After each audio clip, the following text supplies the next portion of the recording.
I would like to reconvene the Mount Diablo Unified School District Governing Board meeting for October 12th, 2022.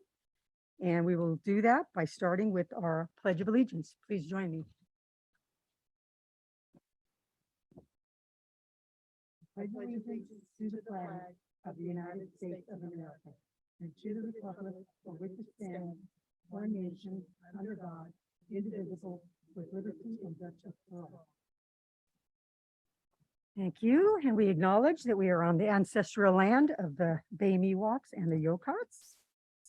As we go to our roll call, Trustee Nava Flores.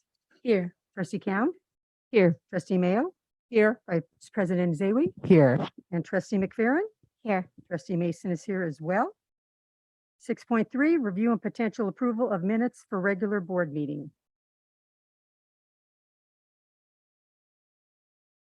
I move we approve the minutes of for the regular board meeting. We have a motion and a second. Trustee Nava Flores. Yes.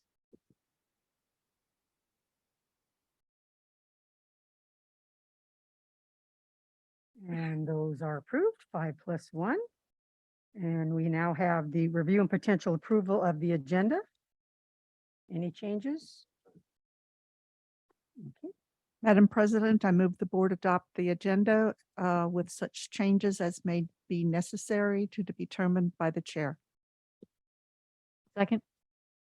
Okay, we have a motion and a second. Trustee Nava Flores. Yes.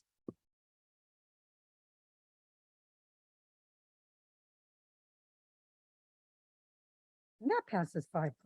All righty. That takes us to our report out of closed session. 7.1 negotiations. The board may discuss negotiations to provide direction to its representatives regarding represented and unrepresented employees pursuant to Government Code Section 54957. On that item, the board gave direction and received information.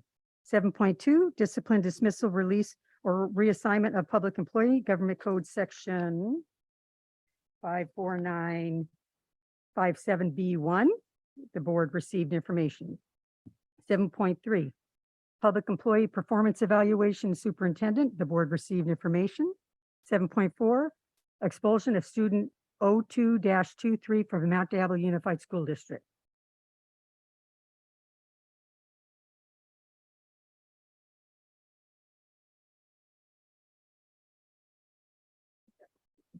Madam President, I move to approve the expulsion for student 02-23. Prior to readmission, student 02-23 is required to meet the following conditions: participate in 20 hours of counseling to address responsibility and decision-making, complete a digital citizenship course, show evidence of a successful school experience with no suspendable infractions, earn 30 credits, maintain a 2.0 GPA or better, and have a 90% attendance rate. And a further move to suspend the enforcement of the expulsion for student 02-23 school placement to be determined by student services. Thank you. Dr. Clark, does our student vote on expulsions? I didn't think so. Okay. So we will take our vote. Oh, we have to I'll get a second.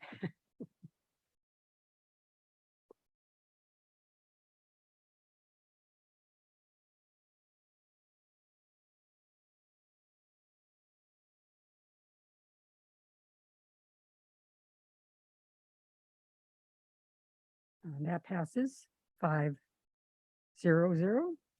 Next would be expulsion of student 03-23 from the Mount Diablo Unified School District.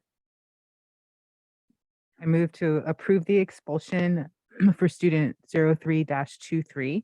Prior to readmissions, student 03-23 is required to meet the following conditions: participate in 20 hours of counseling to address decision-making, complete a digital citizenship course, show evidence of a successful school experience with no suspendable infractions, earn 30 credits, maintain a 2.0 GPA or better, and have a 90% attendance rate. And I move to suspend the enforcement of the expulsion for student 03-23. School placement will be determined by student services. Thank you. Second. We have a motion and a second.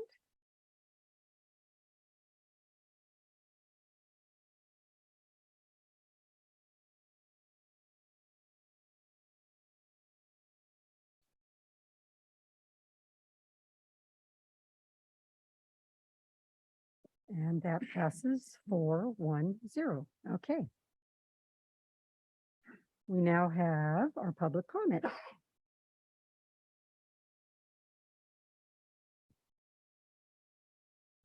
The public may address the board regarding any item within the jurisdiction of the Board of Education of the Mount Diablo Unified School District that is not on this agenda. These presentations are limited to 3 minutes each, or a total of 30 minutes for all speakers, or the 3-minute limit may be shortened.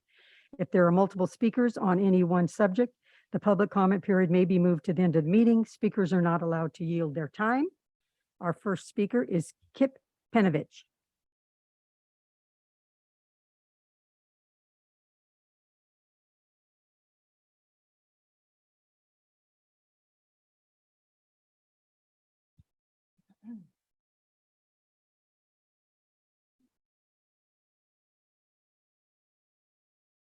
Madam President, legal counsel, if there's things given to the board, does it need to be made available to the audience and to the public?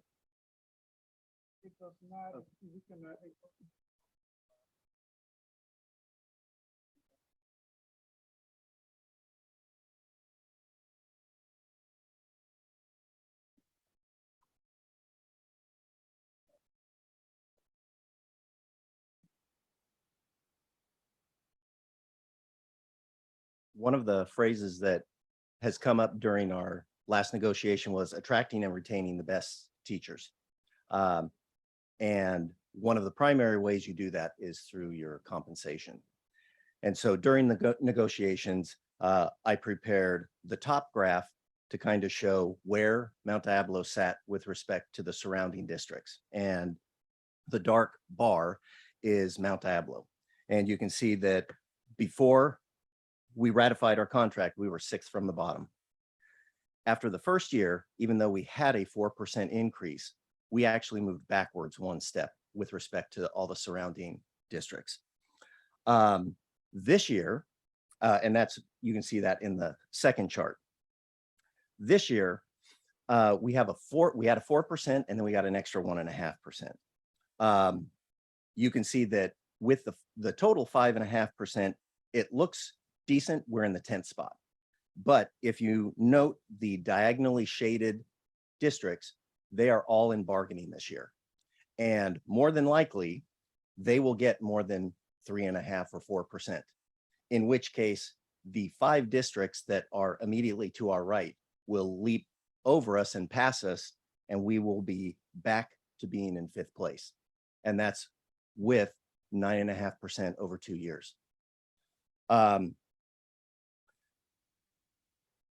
And next year does not, in a sense, bode well, because our increase next year will be 2.5%. Now, one of the thoughts that popped into my head was, what if we accepted the district's first offer? Where would we be?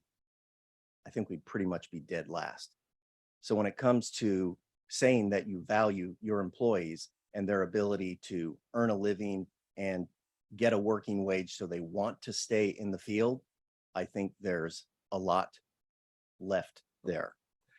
And with even the extra 1.5%, well, I guess I could say the entire 12% that's coming, that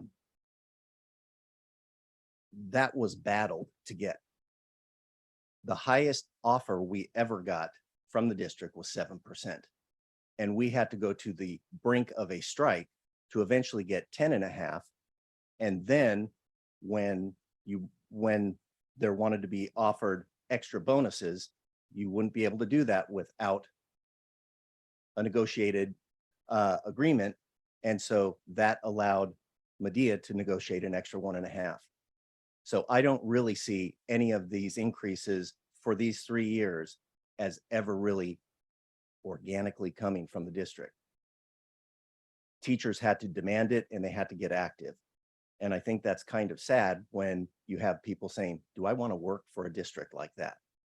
I think you could do better. Thank you. Thank you. Dan Reynolds,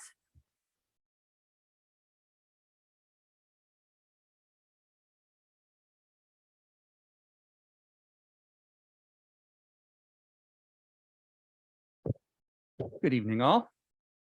My first opportunity to see you at a board meeting in the 22-23 school year. Hello. You have $129.8 million in your 21-22 ending fund balance. $129 million sent to this district for the education of our children that you have stashed away in an account somewhere rather than spend it on our children. Some facts about $129.8 million. If you took that money, it would weigh 286,000 pounds. If you took $129.8 million and laid those $1 bills end to end, it would stretch 12,577 miles. You could travel 12,577 miles on that road of money. Or you could bring back fourth grade music. You could bring back secondary librarians. You could improve the working conditions and the salary and benefits of the employees in this district who work every day in our schools with our students. Doing so would help you fill every position rather than being where we are today, more than 25% of the way through the school year with dozens of vacancies, dozens of teacher vacancies, dozens of classroom assistant vacancies. We're in the second quarter and you have 178 positions posted on EdJoint.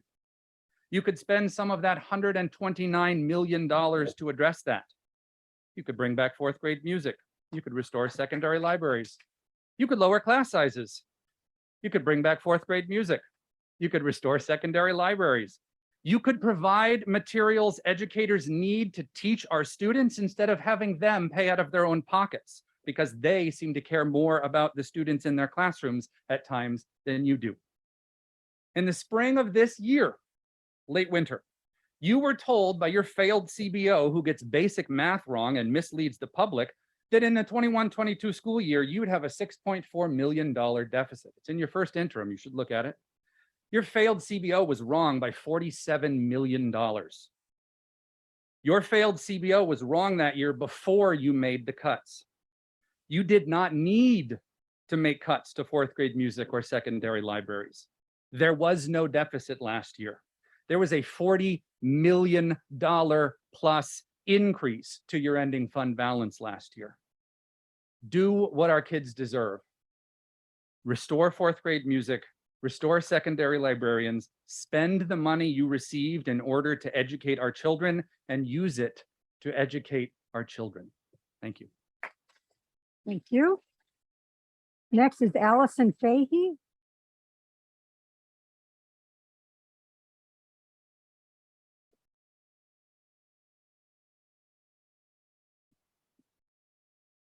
Good evening. I'm here today to address you guys about a couple of concerns. I'm a teacher at Concord High School. I've been in this district for 11 years now. And there's two important things that would greatly help us. One, rising the cost of benefits that you guys help to support, raising your contribution to benefits, and our need for secondary librarians. I encourage you to keep the contribution for the district's part of benefits at an 80-20 split. Currently, for my family of four, it's $509 a month to pay for benefits, for the basic level benefits, okay, which is going up in January.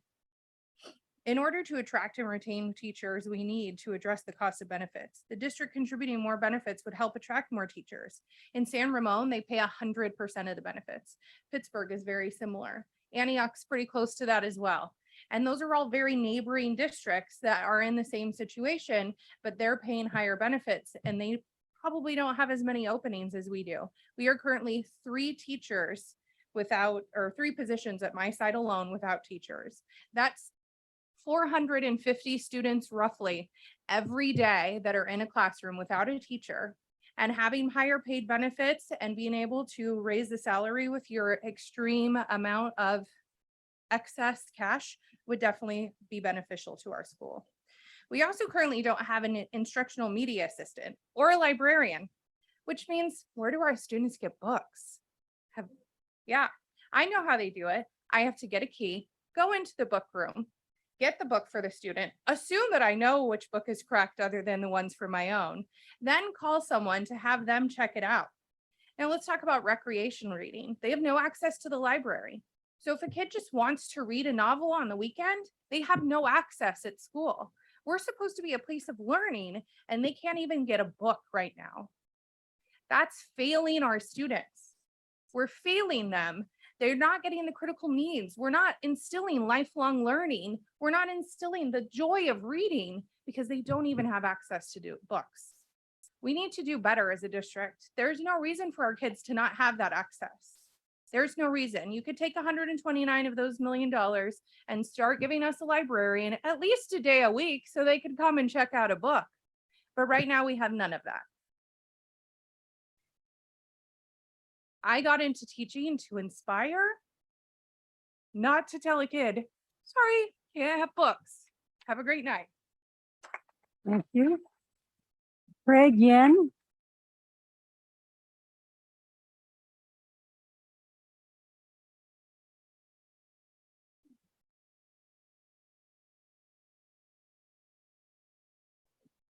Good evening, board members, Superintendent Clark, and community members and staff. Standing here yet again, remember many years coming on through here and making public comment. This is my 20th year in the district now. Things are, I feel much grimmer than we've been in these years, where the morale of staff is low due to, for instance, lack of materials.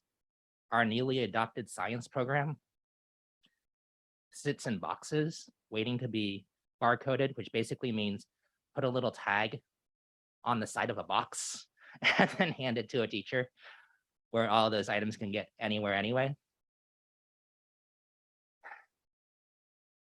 Going through training, professional development programs where it is that says, oh, by the way, oh yeah, you know this thing called Common Core? Let's go ahead and make sure that you understand what Common Core is and that you can dissect a standard before you even teach it, rather than relying on the expertise of our staff, of our teachers, to be able to make those decisions that really benefit our students. Which comes down to the continue adding of management positions, reclassifying those management positions and giving them all raises. Whereas teachers are going, well, let's see. What's increasing next? Gas prices, auto insurance, our rents. We can't afford to live within the district that we teach in. Right now, on our minds, healthcare benefits costs. For the last 3 years, districts absorbed the increase. 80-20 was the split. And you're thinking, oh yeah, 80-20. That means that the district pays 80%. Teachers and staff pay that 20%. Costs this year, some of those plans are going up by over 30%. The district's contribution back on over towards that will still be that 80% of the 2022 Kaiser rate, increased by only 4%.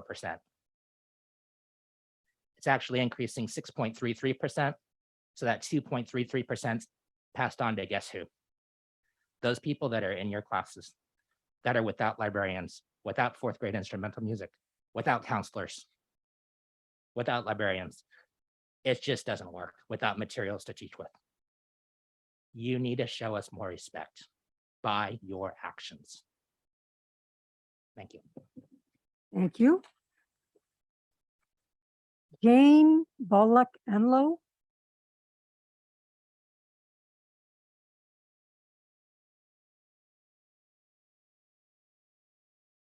Hi, a lot of you already know me. My name is Jane Balch Enlow, and I teach at Sequoia Middle School.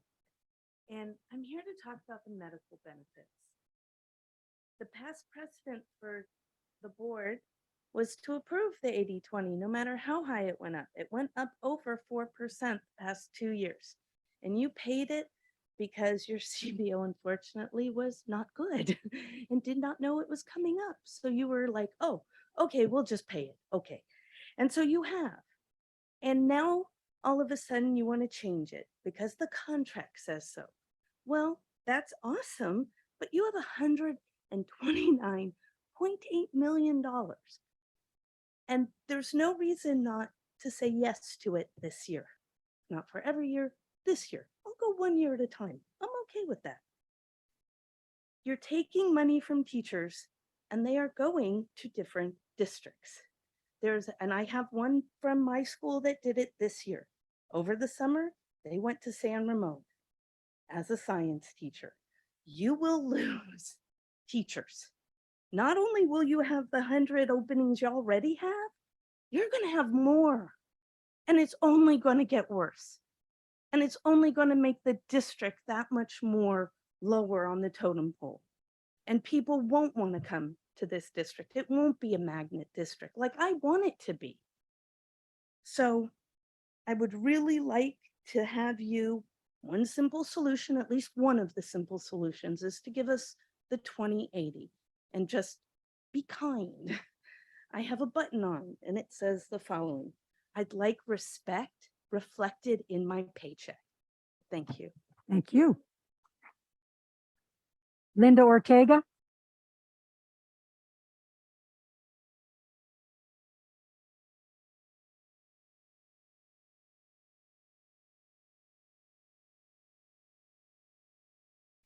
Good evening, trustees, Dr. Clark, members of the audience. My name is Linda Ortega, Vice President and Grievance Chair of the Mount Diablo Education Association.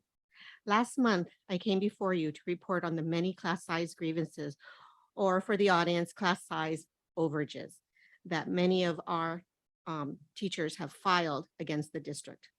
Currently, there are 42 unresolved general ed class size grievances. Many of these grievances may have a teacher who has 3 or 4 classes that are over. So the 42 please do not think of it as a low number. We have many sites, many teachers who are taking over because there is not a class, there's not a section that there is a full-time teacher. This list does not include the SDC resource or speech caseloads.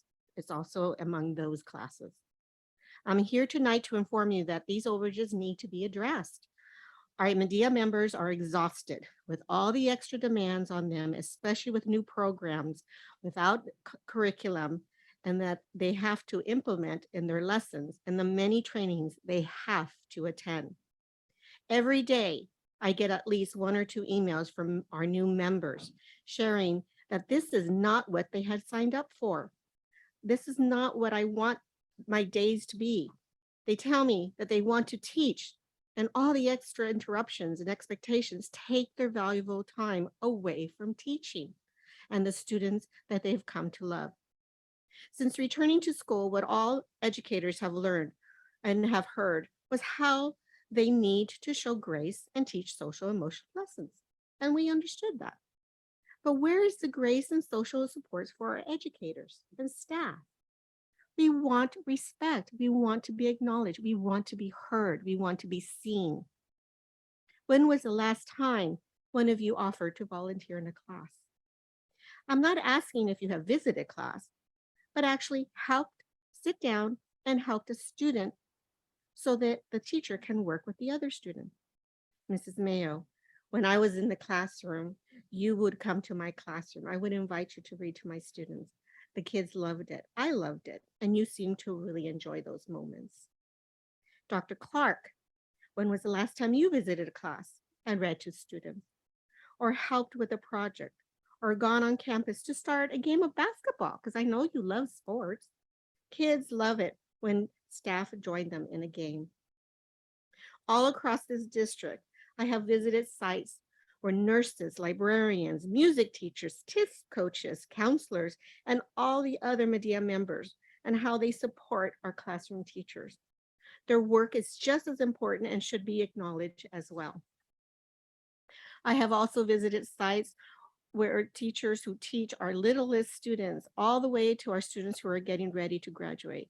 I see how teachers invest their time and energy so that their students get the best possible education.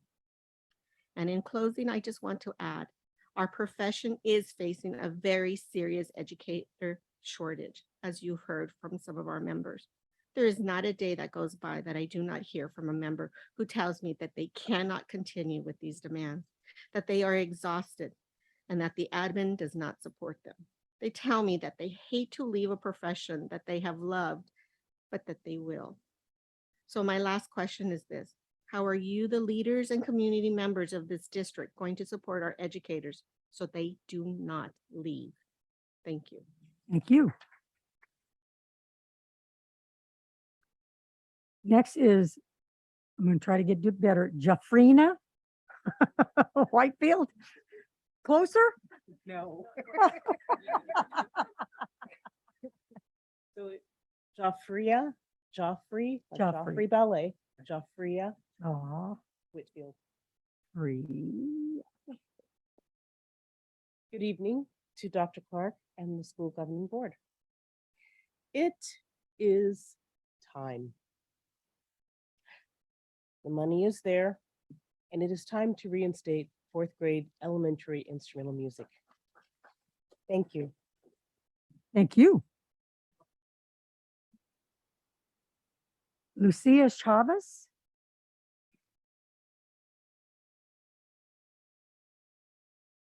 Buenas noches. Estoy aquí nuevamente. Creo que me recuerdan. Soy la madre del estudiante que fue agredido en Ignacio Vale, el cual no lo han ayudado como tiene que ser. Sigue él en lista de espera, tanto para psiquiatra como para psicólogo. Lo quieren hacer estudiante especial, pero la evaluación se tarda porque hay lista de espera, porque no hay aulas en donde atenderlo. Me siguen dando vueltas y vueltas, que no hay espacio, que me espere. Ya fui con la psicóloga de Ignacio Vale. Hay tiempo de espera. Estoy tratando en eso. Hice transferencia desde que a mi hijo lo atacaron y es fecha de que todavía no le dan su transferencia hasta que lo evalúe la psicóloga del distrito. ¿Cuánto tiempo más va a esperar mi hijo si ya su psiquiatra le dio su hoja de alta para que ya asista a una nueva escuela y no han hecho nada? Nada, sigo en espera. Le hablé a Samantha, nunca me contestó. Me regresaron la llamada, solo me dijeron, sí, le vamos a comunicar a Samantha. Le hablo a Pedro Arroyo, me da largas. Sus juntas duran 3 días. Le hablé al señor Rubio, aquí presente, me dijo, permítame, voy a investigar. Todavía es fecha que no me regresa la llamada. Mi pregunta es, ¿qué quieren que haga? ¿Que me vaya a una huelga de hambre enfrente de un noticiero para sacar a la luz lo que realmente está pasando con la administración de la escuela o del distrito?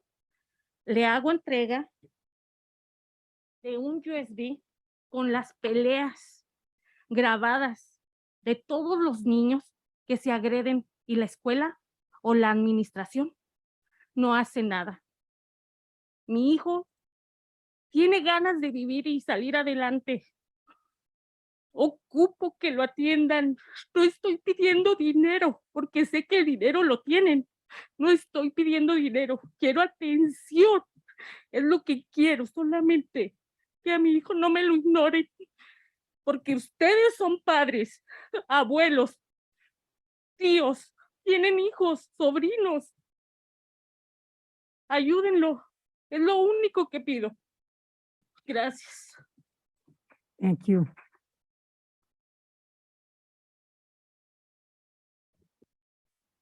Good evening. I'm here again. I don't know if you remember me, but I am the mother of the student that was attacked at Ignacio Valley. And so far, we haven't received any help. We've been waiting for a psychological evaluation, a psychiatrist evaluation, and they want to transfer him to special ed. But so far, we're on a waiting list, and they tell me that there's no classroom for him. They tell me over and over again that there is no room, that he's on a waiting list. The Ignacio Valley psychiatrist has already spoken to me, and she tells me that he's on a waiting list. And I've been waiting for a transfer since he was attacked, but still, up until now, there's no changes. The district saw him. I want the district to see me. I want his personal psychiatrist has already made a referral for him to be sent to a different school, but I've called Samantha and there's been no answer. I just was able to communicate with them and they told me, we'll let Samantha know, but I haven't heard back. I communicated with Pedro Arroyo and he's given me the round around and his meetings like 3 days. I've also talked to Dr. Rubio. He's here tonight and he said that he was going to investigate, but so far there's been no callback. What do you want me to do? You want me to go on a hunger strike, show up to the news and tell them what's going on with the district's administration? I'm going to give you this USB port. And in there is the fights that are happening at school. And so far, no one has done anything. My son wants to leave, but we need, and he wants to go to school, but we need help. I'm not here asking you for money, even though you have it. I just want a little bit of your attention. I don't want to be ignored. My son deserves your help. You guys are parents, are grandparents, you have nephews, so that's all I'm asking you for help.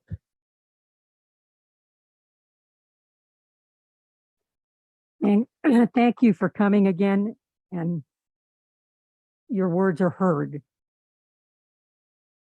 We hope to see movement. Alex Hernandez.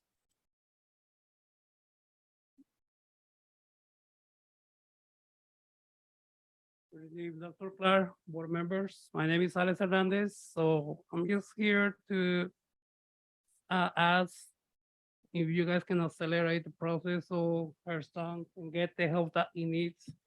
He's on the 11th grade and he's getting behind on his credits. And it's gonna be really hard for him when he's next year, when he got to his seniors year. So she's been telling me that she's been turning in all the paperwork that Pedro has been asking her. But last week, Pedro asked her to draw another letter or something like that because he can find the papers that she was turning into Pedro. I don't think that's fair. So he needs to be a little more careful with those kind of papers and be a little more professional. And another thing I'm here is to, I know the district is trying, but for me, trying is not enough to help give support to Ignacio Valley High School. So I don't know if you guys can make this help a little more stronger. We need more campus supervisor. I know it's not the only school, but we really need more campus supervisors. Sometimes we have one, sometimes we have just two. And also, right, this school have 1,162 students.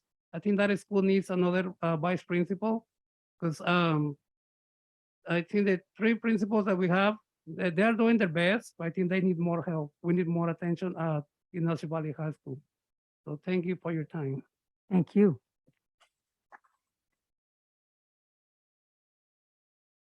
Allison Neenet? I can't tell if that's an M or an N. Hi, my name is Allison, and some of you probably already know who I am. My student was attacked 4 times in the last 3 weeks on the 3 times on the Valley View campus. And it wasn't until I had the news come that I found out that the child in the videos actually attacked another child the same way he attacked my son, and he attacked him and then my child twice. And I think it's ridiculous that he would still be allowed on campus. I mean, 1 time, okay, 2nd chance, 3rd time, this is ridiculous. Your bully policy, it needs to be changed. It can't happen again. Especially if this child is hurting everybody on campus and he is still allowed to be there. Also, I ask for transparency in what you guys are doing, because I don't think that my son should have to worry every day if that child is back on the campus or not. Also, he is a special ed student. He's not receiving his free appropriate public education. He is being restricted to the office before and after school, when I think that it is the people who are bullying him should be the ones to have to go to the office. I've also asked what your policies are. I haven't received an answer to that at all. Dr. Clark, thank you for your snarky responses in your emails. They're always nice and sarcastic. I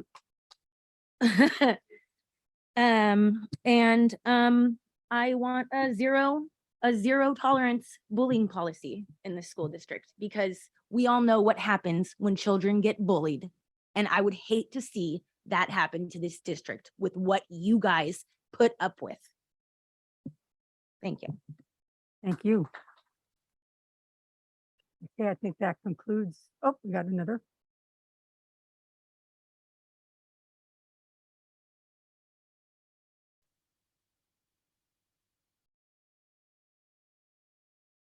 Ruth Shoemate?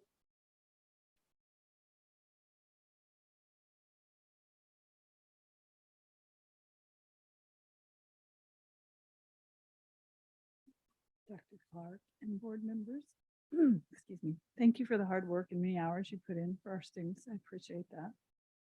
As a librarian and employee in this district, I was very happy to hear that funds have been found that could be used to bring secondary librarians back to our middle and high schools. I'm currently working at the elementary level, where I have experienced students wanting to check out books for their older brothers or sisters.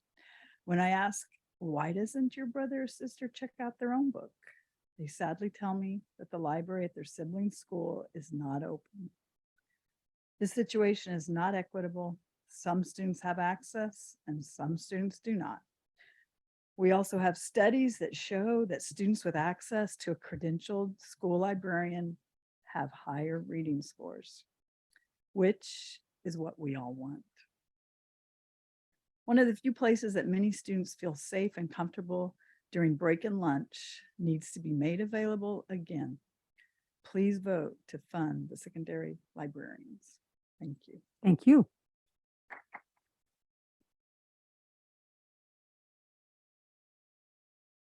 Okay. Do we have anybody under communications that we do? Okay.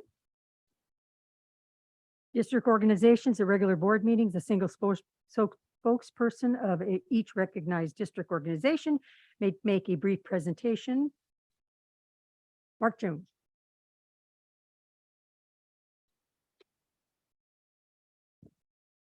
The board and Dr. Clark, forgive me, I'm rather jet lagged. I got in real late last night from the East Coast. So, and unprepared, but I'm willing to speak to when I need to speak tonight, which is kind of maybe a little bit of a history, looking at the road that we've been down. And was it a necessary road and wasn't? Ultimately, we did end up reaching agreement, which is it's a good thing. But could it have been a much easier road? And were you provided as a board all the correct information, everything that you needed to make those informed decisions? Because I believe if you had been given the correct information, it would have been a much easier choice for you to not go down the roads that were being going down or had been down at that point. When we started our negotiations, or restarted rather, because they are long preceded me, November of 2020, there was some increases to some management staff. And then we went into December of 2020 and received our first offer from the district, which was a 0%. That was where we started. And that's where we stayed for about 1.5 years until you couldn't, well, not you, but until it couldn't be hid anymore. And quite honestly, even still to this day, we have put into a side letter agreement to fix for food service. So we did a salary study there, and we haven't received the momentum and the movement that we had. In fact, things were actually pretty good up until about August when the CBO got involved, and then the Teamsters were excluded from the joint salary study, and the last meeting was canceled, and they went ahead and moved forward with the final results. That's what happened.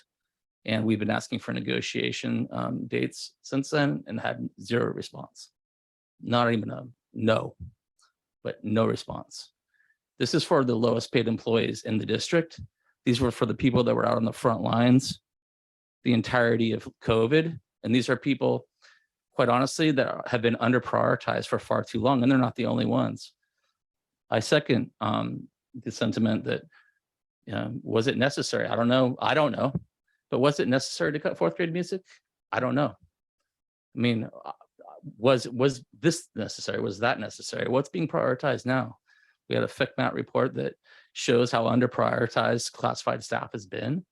And what movement have we seen? We've seen some supervisors that, be added, which is we're not opposed to, quite honestly, but it's part of a big piece, and it needs to all be done. And it needs to be all completed, and it needs to be prioritized in the same way as the others.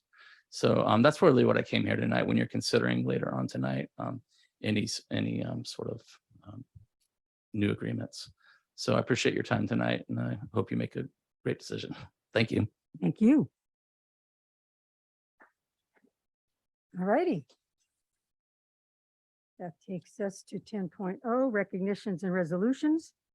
10.1, review and potential approval of Board Resolution 22/23-28 for personnel with provisional internship permits.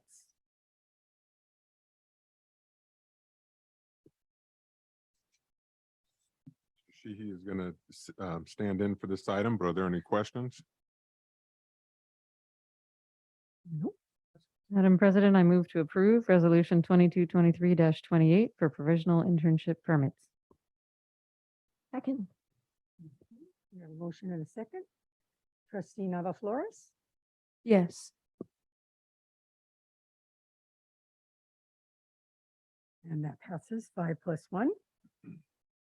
Next, we have 10.2, review and potential approval of Resolution 22/23-29, proclaiming October 23rd to October 31st, 2022 as Red Ribbon Week.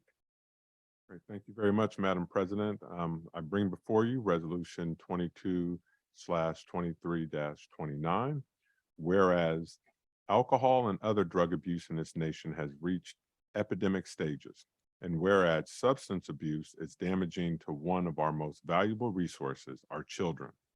And now therefore, the governing board of the Mount Diablo Unified School District hereby declares October 23rd through 31, 2022 as Red Ribbon Week, and encourages its staff and students to participate in drug prevention education activities, making a visible statement that we are strongly committed to a drug-free community. And be it further resolved that the governing board of Mount Diablo Unified School District urges its students, parents, guardians, teachers, administrators, and employees to pledge ongoing support of the 2022 Red Ribbon Week theme that celebrate life, live drug-free. Madam President, this resolution is now in the hands of the board. Thank you. Any comments or? I just had one Motions? comment on this topic.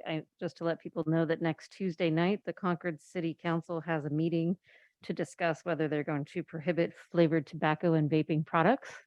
I would like to recommend that everyone attend and encourage them to join their neighboring cities and the county to pass this ordinance to support all of our youth that are targeted by these products. So with that, I will move to approve Resolution 22/23-29, proclaiming October 23rd to October 31st as Red Ribbon Week. Thank you. Second. Trustee Nava Flores, did you want to say something? Oh, okay, you're going to second it. Okay. So we have a motion and a second. Trustee Nava Flores? Yes.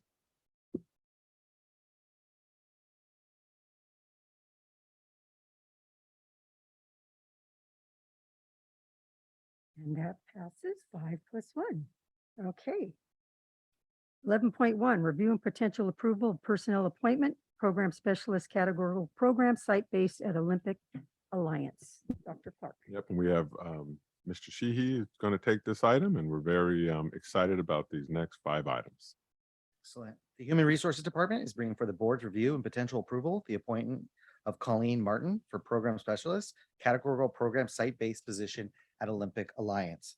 Colleen holds a bachelor's degree in education and a master's degree in education. Colleen has dedicated her career to serving as an educator for the past 27 years, 21 of them in administration and 14 in MDUSD. She has taught high school special education and has served as vice principal at both the middle and high school levels. For the last 7 years, Colleen served as a high school principal. Colleen and her husband celebrated 25 years of marriage this year and are proud of the accomplishments and compassionate hearts of their 17-year-old son and 19-year-old daughter. Colleen is elated to be back home in Mount Diablo Unified School District. With that, I leave this appointment in the hands of the board. Thank you.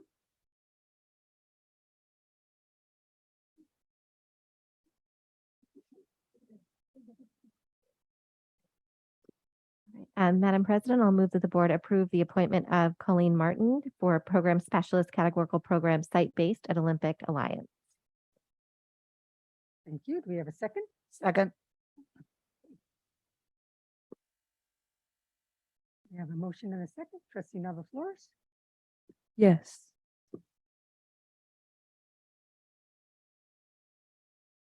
And that passes 5+1. Congratulations.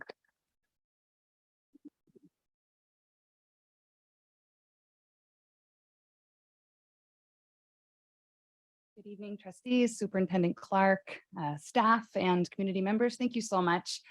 Truly an honor to be back home. As you've heard, I've spent many years. It's nice to see some familiar faces every corner I turn, and I'm greeted with a warm hug. I'm truly elated, as I indicated before, to be back and serving the students of Mount Diablo and the families. Thank you for having me back home. Thank you. Thank you. Okay. 11.2. Mr. Sheehy can just keep going. The Human Resources Department is bringing for the board's review and potential approval the appointment of Dion Curtis Wesley as a social work specialist at Oak Grove Middle School Student Services. Dion has worked in education for 20 years, beginning as a preschool teacher, working as a counselor and also a social worker. Dion has had the privilege of working with a diverse population of students and communities, and through that work has met some amazing students, staff, and families, and built invaluable relationships through the years.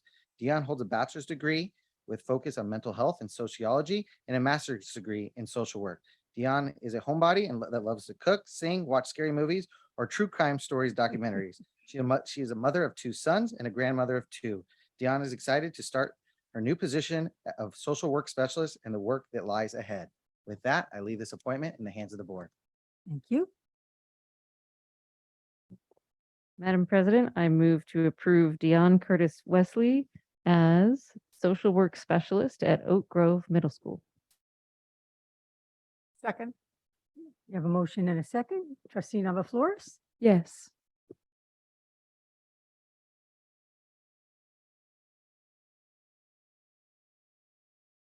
And that passes 5+1. Congratulations. Who's unable to attend tonight, but hopefully watching from home.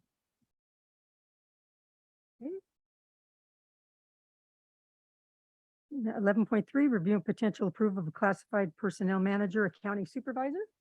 Dr. Spadero, I take it? Good evening. Yes.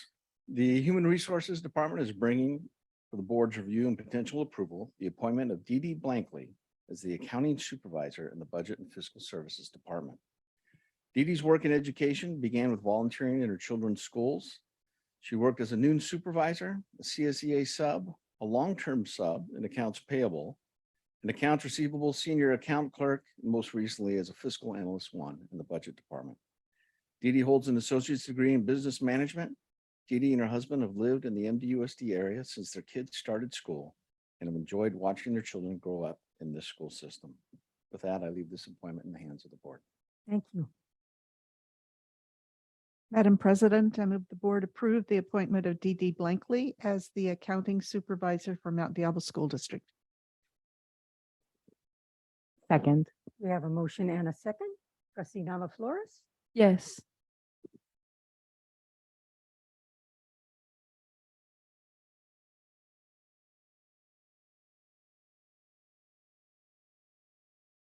We're just moving too fast for them over there.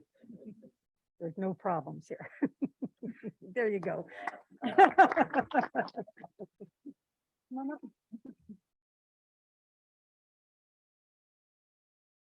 I'd like to thank the board for this opportunity to work with the AR and AP group, and I'm very excited to start.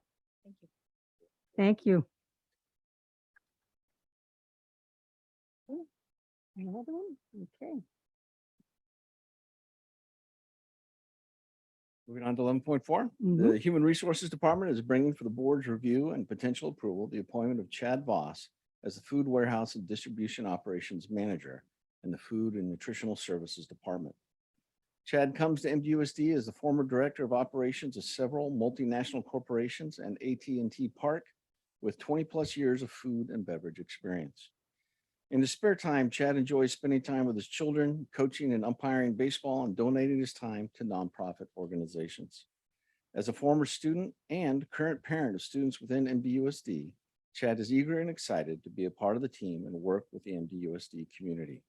With that, I leave this appointment in the hands of the board. I move that we approve the appointment of Chad Voss as Classified Personnel Manager, Food Warehouse and Distribution Operations Manager. We have a second? Second? Okay, we have a motion and a second. Trustee Nava Flores? Yes.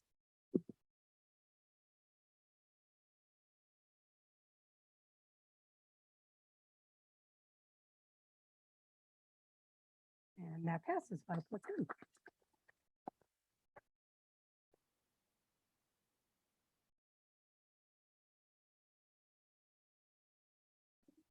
Board of Trustees, Dr. Clark, it's truly an honor to be home.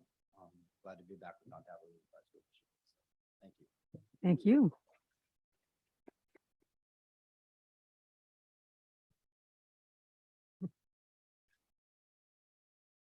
The Human Resource Department, under 11.5, is bringing for the board's review and potential approval the appointment of Matthew Russo as the Network Manager in the Technology and Information Services Department. Matt has been working in IT for education for the past 15 years, starting as a site technician, and has worked his way up to maintaining the very backbone of the district's technology infrastructure. Matt holds many industry certificates, and I'm just naming these because I've never heard of them before. MCMP Consumer Support Technician, MCP Enterprise Support Technician, MCTS Multiple Windows Server Certificates, CompTIA Network Plus, and Offensive Security Certified Professional Training. With that, I leave this appointment in the hands of the board. Thank you. Madam President, I move we approve Matthew Russo as Network Manager, Classified Personnel Manager. Thank you. Second. We have a motion and a second. Trustee Nava Flores? Yes.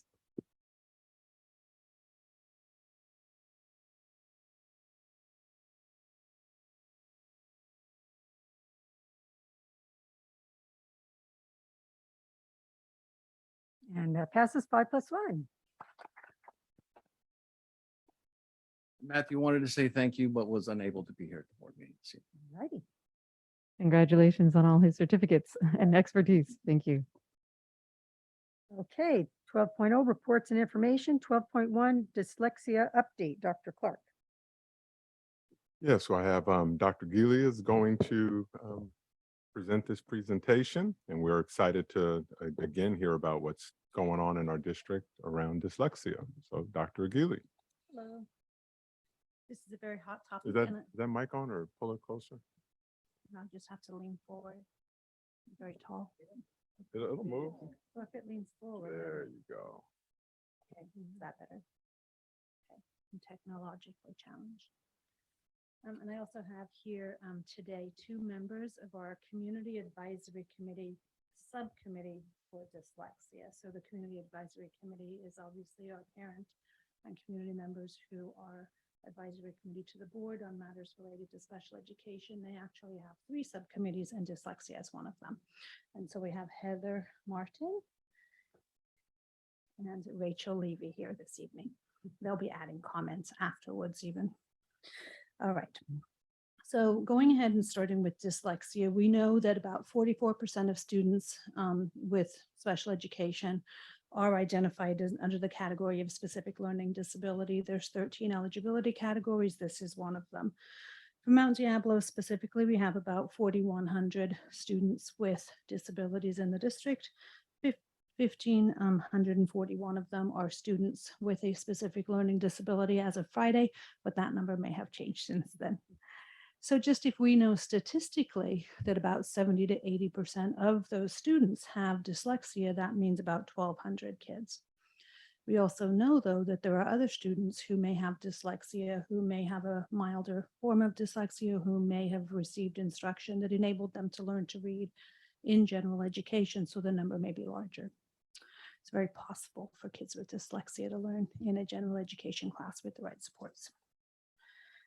So what is dyslexia? It's a specific learning disability that's neurobiological in origin, characterized by difficulties with accurate and or fluent word recognition and by poor spelling and decoding disabilities. But it's not actually a reading disability. It's actually in the way that the brain processes the sounds. It's an ability to discern the sounds rather than an inability to discern what they look like on the page. It's really more the brain doesn't hear it in a way that a brain would if they were not dyslexic. And so you can actually identify children with dyslexia before even they start to read. You can identify it in some of the ways they speak. They will confuse words that start with the same letter. So say ball when they mean bat, right? Because of those types of things. Secondary consequences, however, may include problems with reading comprehension, reduced reading experience that can impede growth of vocabulary and background knowledge. Obviously, in a school, we're talking to kids. If they're having problems processing the oral language or reading the print language, it's hard to learn history, right? Or any other content. So even though dyslexia is limited to one particular processing area in the brain, it does impact global growth.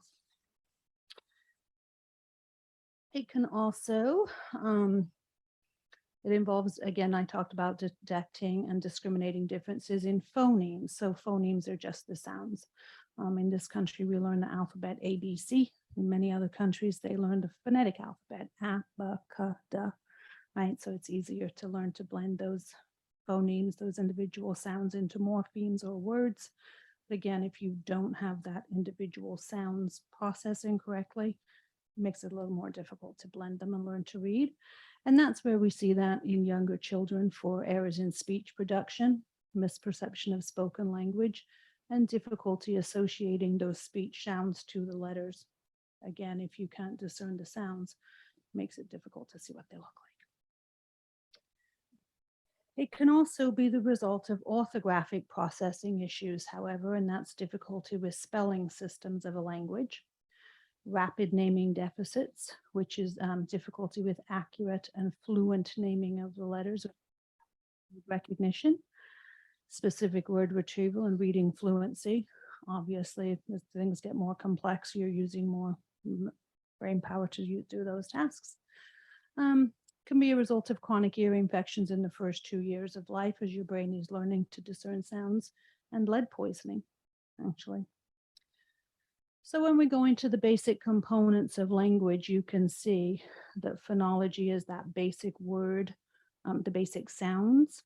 And when you blend them together into morphology, that's the words, right? The words that we use. So bat versus cat versus hat, that's different blendings of the sounds. The syntax is the word order, right? Obviously, you know, the cat sat on the hat is different than the hat says on the cat, right? It's a very different way of looking at it. But if, again, I can't discern between hat or cat, I have no idea what the sentence is. Semantics is how the words are used in context. We often use the phrase, what's up, right? Well, up might mean something different depending on the context of it. And then pragmatics, again, is when you bring in all of that background information that you have. So you can see how it would be more difficult to gain higher levels of language ability if you're still struggling on that phonological ability. So it's critical that we use a reading program that teaches the basics of phonology as kids are learning how to read. And if we don't, and if we find that kids are not reading, then we have to go back and teach that. You can't just jump in the middle, right? So it's really critical that we do this in a very systemic way. I won't go through all of these, but here are some of those early indications that we are, that I shared earlier. It's very possible to determine if a child has dyslexia or could be suspected of having dyslexia at a very young age. And that's really important because we would never question the ability of a child who's deaf to learn sign language at a really young age. We would never question the ability of a child who has an orthopedic impairment to use a wheelchair. But somehow we question this idea of a child with a learning disability such as dyslexia to receive intervention early. Not sure where the disconnect is there. So it is important that as we are teaching reading the first go around, not later on when we hit special ed in 2 years, right? That we go ahead and we use a reading program that's evidence-based in alignment with the science of reading. And that what we're going to use is a structured literacy approach that is multisensory and multimodal, meaning they're seeing, hearing, touching, tasting, smelling at the same time, whatever they can do. It also is systemic and cumulative. It builds on each other and then goes back yesterday and reviews the lesson and keeps building up on that. Direct and explicit instruction. You are actually being very explicit about what it is, teaching them what to do as you go through it, rather than just sort of assuming kids will naturally learn. Reading is a skill, much like dancing, and I'd like to say I can dance, but I'm pretty sure I'd do better if people taught me step by step, right? Reading is no different.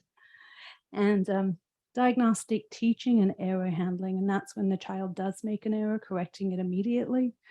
And all of these things are critical when we're trying to teach reading for all children, but it's particularly important for children with dyslexia. So several years ago, we began working on dyslexia in our district almost as an accident. We had participated in a research project with a person who was working on her doctorate studying that. Good news, she works for us now, thank you. And she's amazing. And so we had identified that even our school psychologists and, were really unclear what is dyslexia. We knew we had a ton of work to do. So that was some of the very first early work we did.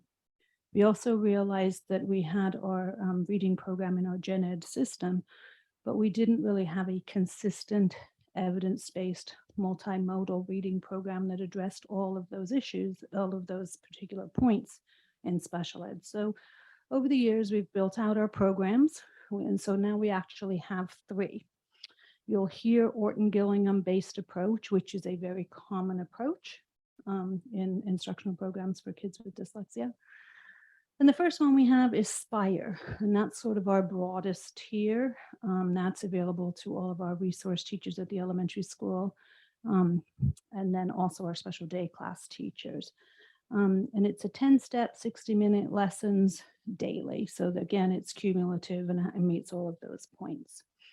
And then for those kids who are still needing more support, right, more intensive level of reading program, then we also have available the Sunday system, again, an Orton Gillingham approach system, and that's also used in our special day classes though. So smaller groups, kids with more significant levels of learning disability and shorter lessons, right? Because that's more digestible for a kid, right? You would do a shorter lesson more frequently, so they would learn.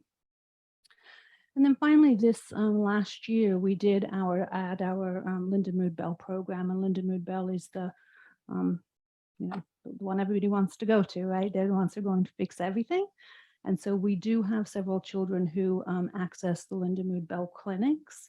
But what we also did is we noticed that some of our kids, even with that clinic, it was not sufficient. So we did open up a classroom at one of our elementary schools, and then we trained the teacher in Lindenwood Bell methodologies. We also have that same program expanded this year to our middle school, one of our middle schools. Don't all call me, the program's full at the middle school. So we do have different levels of programs for our students in order to address dyslexia.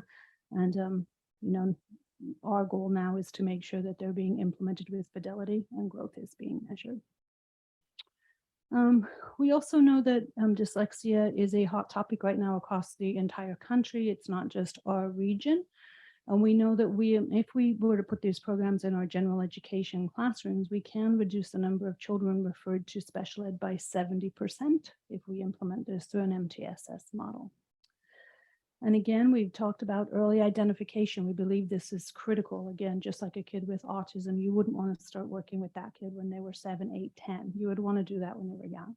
So that's another thing that we're working, trying to identify a dyslexia screener. And then again, implementing the structured literacy approach in a broader fashion across the district.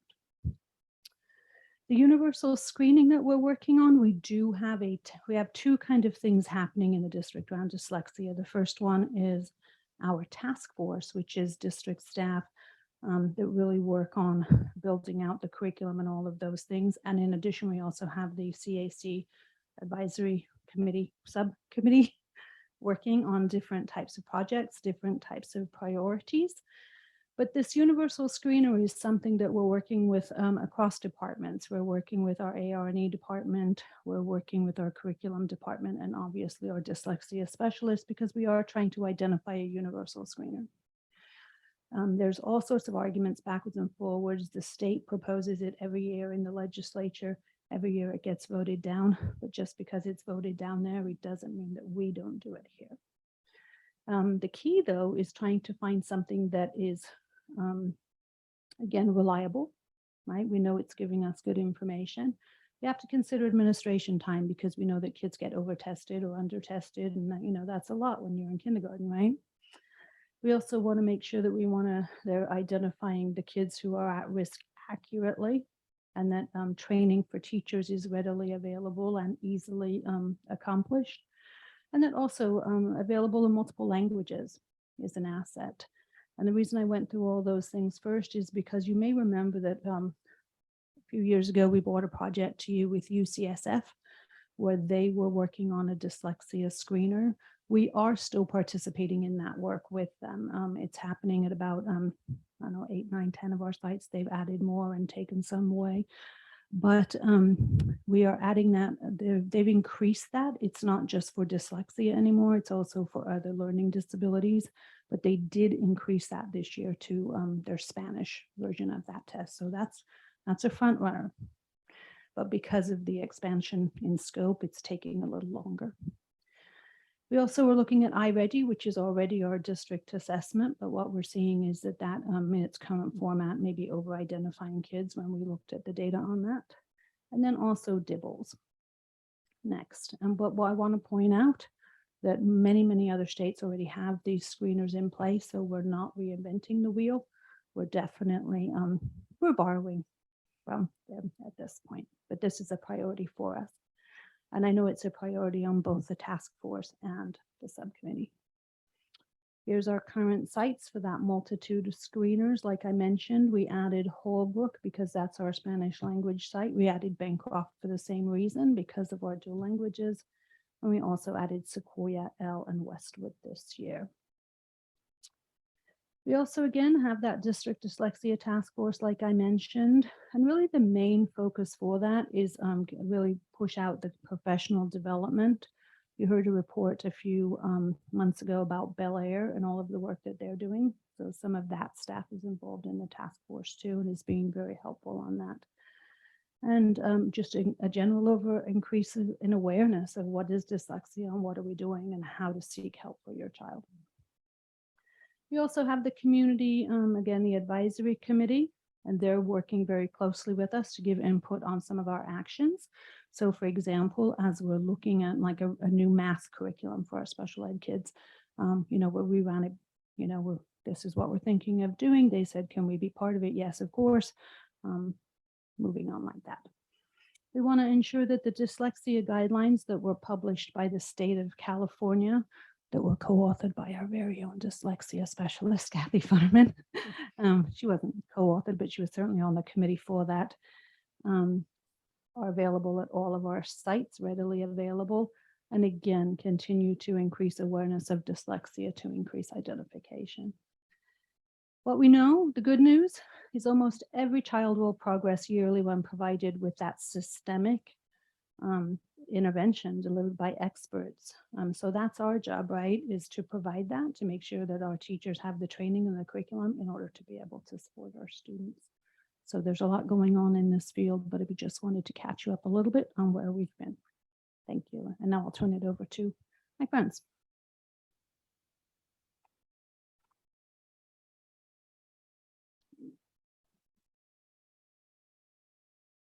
Thanks, Wendy. Good evening, Dr. Clark, the board. My name is Heather Martin, and I am a parent of 2 children in the district, one of whom is dyslexic and receiving services. And hi, I'm Rachel Levy. I'm a parent of a dyslexic child receiving district services. And I also have dyslexia, and I graduated from this district. Heather and I are both currently serving as regional leaders with Decoding Dyslexia California. We're members of the MDUSD CAC co-chairs of the Dyslexia Subcommittee, and we also are members of our district's Dyslexia Task Force, and we are parent advocates. I want to share with you the mission of our CAC Dyslexia Subcommittee. The Dyslexia Subcommittee of the MDUSD Community Advisory Committee is a gathering place for parents and guardians of dyslexic students to advocate for equitable access and evidence-based service, support, resources, and advice for all dyslexic students in our district. Our goals that we'll share with you are, the first one is to advocate for universal screening using a validated screener. There are many validated screeners being used successfully nationally. We can't wait for the multitude screener to be completed or for the state to dictate this implementation. Kids are falling through the cracks now, and the science shows that early intervention is crucial for dyslexic students. We would like to advocate for a reading specialist at each school site. Currently, we have sites with district support, sites with no support, and sites with PTA, PFC funded positions. All sites should have a district paid specialist. This would aid both general education teachers in providing first best instruction, as well as potentially prevent the need for special education services for many of our students. This is also an equity issue. We want to advocate for the use of curriculum and materials in both general education and special education that are focused on evidence-based literacy practices, addressing the needs of all students within a comprehensive and collaborative MTSS model. We learned from the Dyslexia Task Force that Wonders is the elementary ELA curriculum for the district, and that within this curriculum, there are 3 tiers of instruction already embedded within the curriculum that is aligned with the science of reading. Classroom general ed teachers at all school sites need to be trained on how to find and use these additional readily available free strands of curriculum. Kathy Futterman, MDUSD Dyslexia Specialist, and Joan Cuneo, MDUSD ELA Curriculum Specialist and a literacy coach, are both great district resources in this area. We would like to advocate for the strengthening of academic success classes to provide greater targeted support and remediation for dyslexic students. Through shared experiences of parents and guardians, there is so much room for this program to better support our special ed students at the middle and high school level. Teacher trainings, assistive technology training, study skills, executive function, and evidence-based remediation. It is not too late for these students to gain skills and to better learn to read. Because there has been no universal screening, we know that both our middle and high school students, we have middle and high school students that are functionally illiterate. It is imperative that district leadership prioritize teacher support and training so that all classroom teachers feel equipped and educated on best practices to support the dyslexic learner.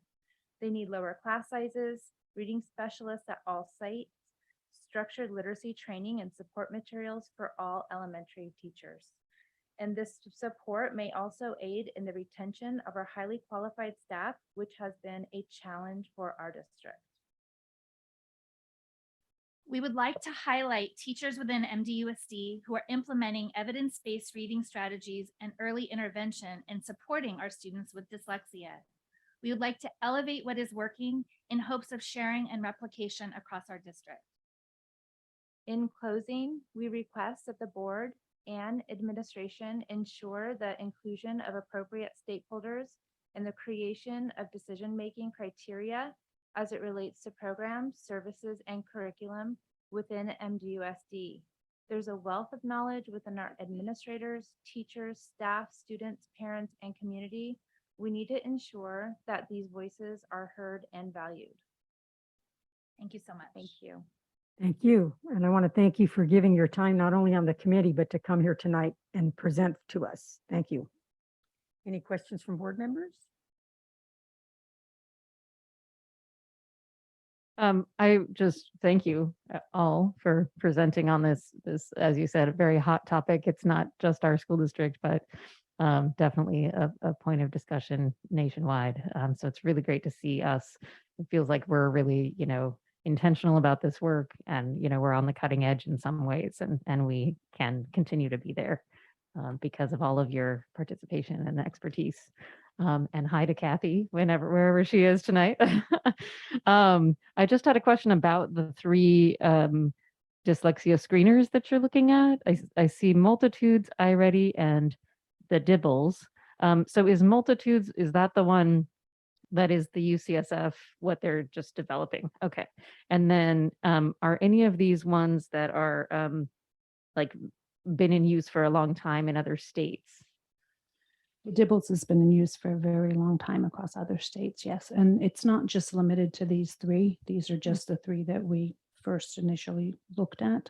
We haven't ruled any of them in or out yet. Great. Thank you. Any other questions? I had one as that you were making the presentation. If a student,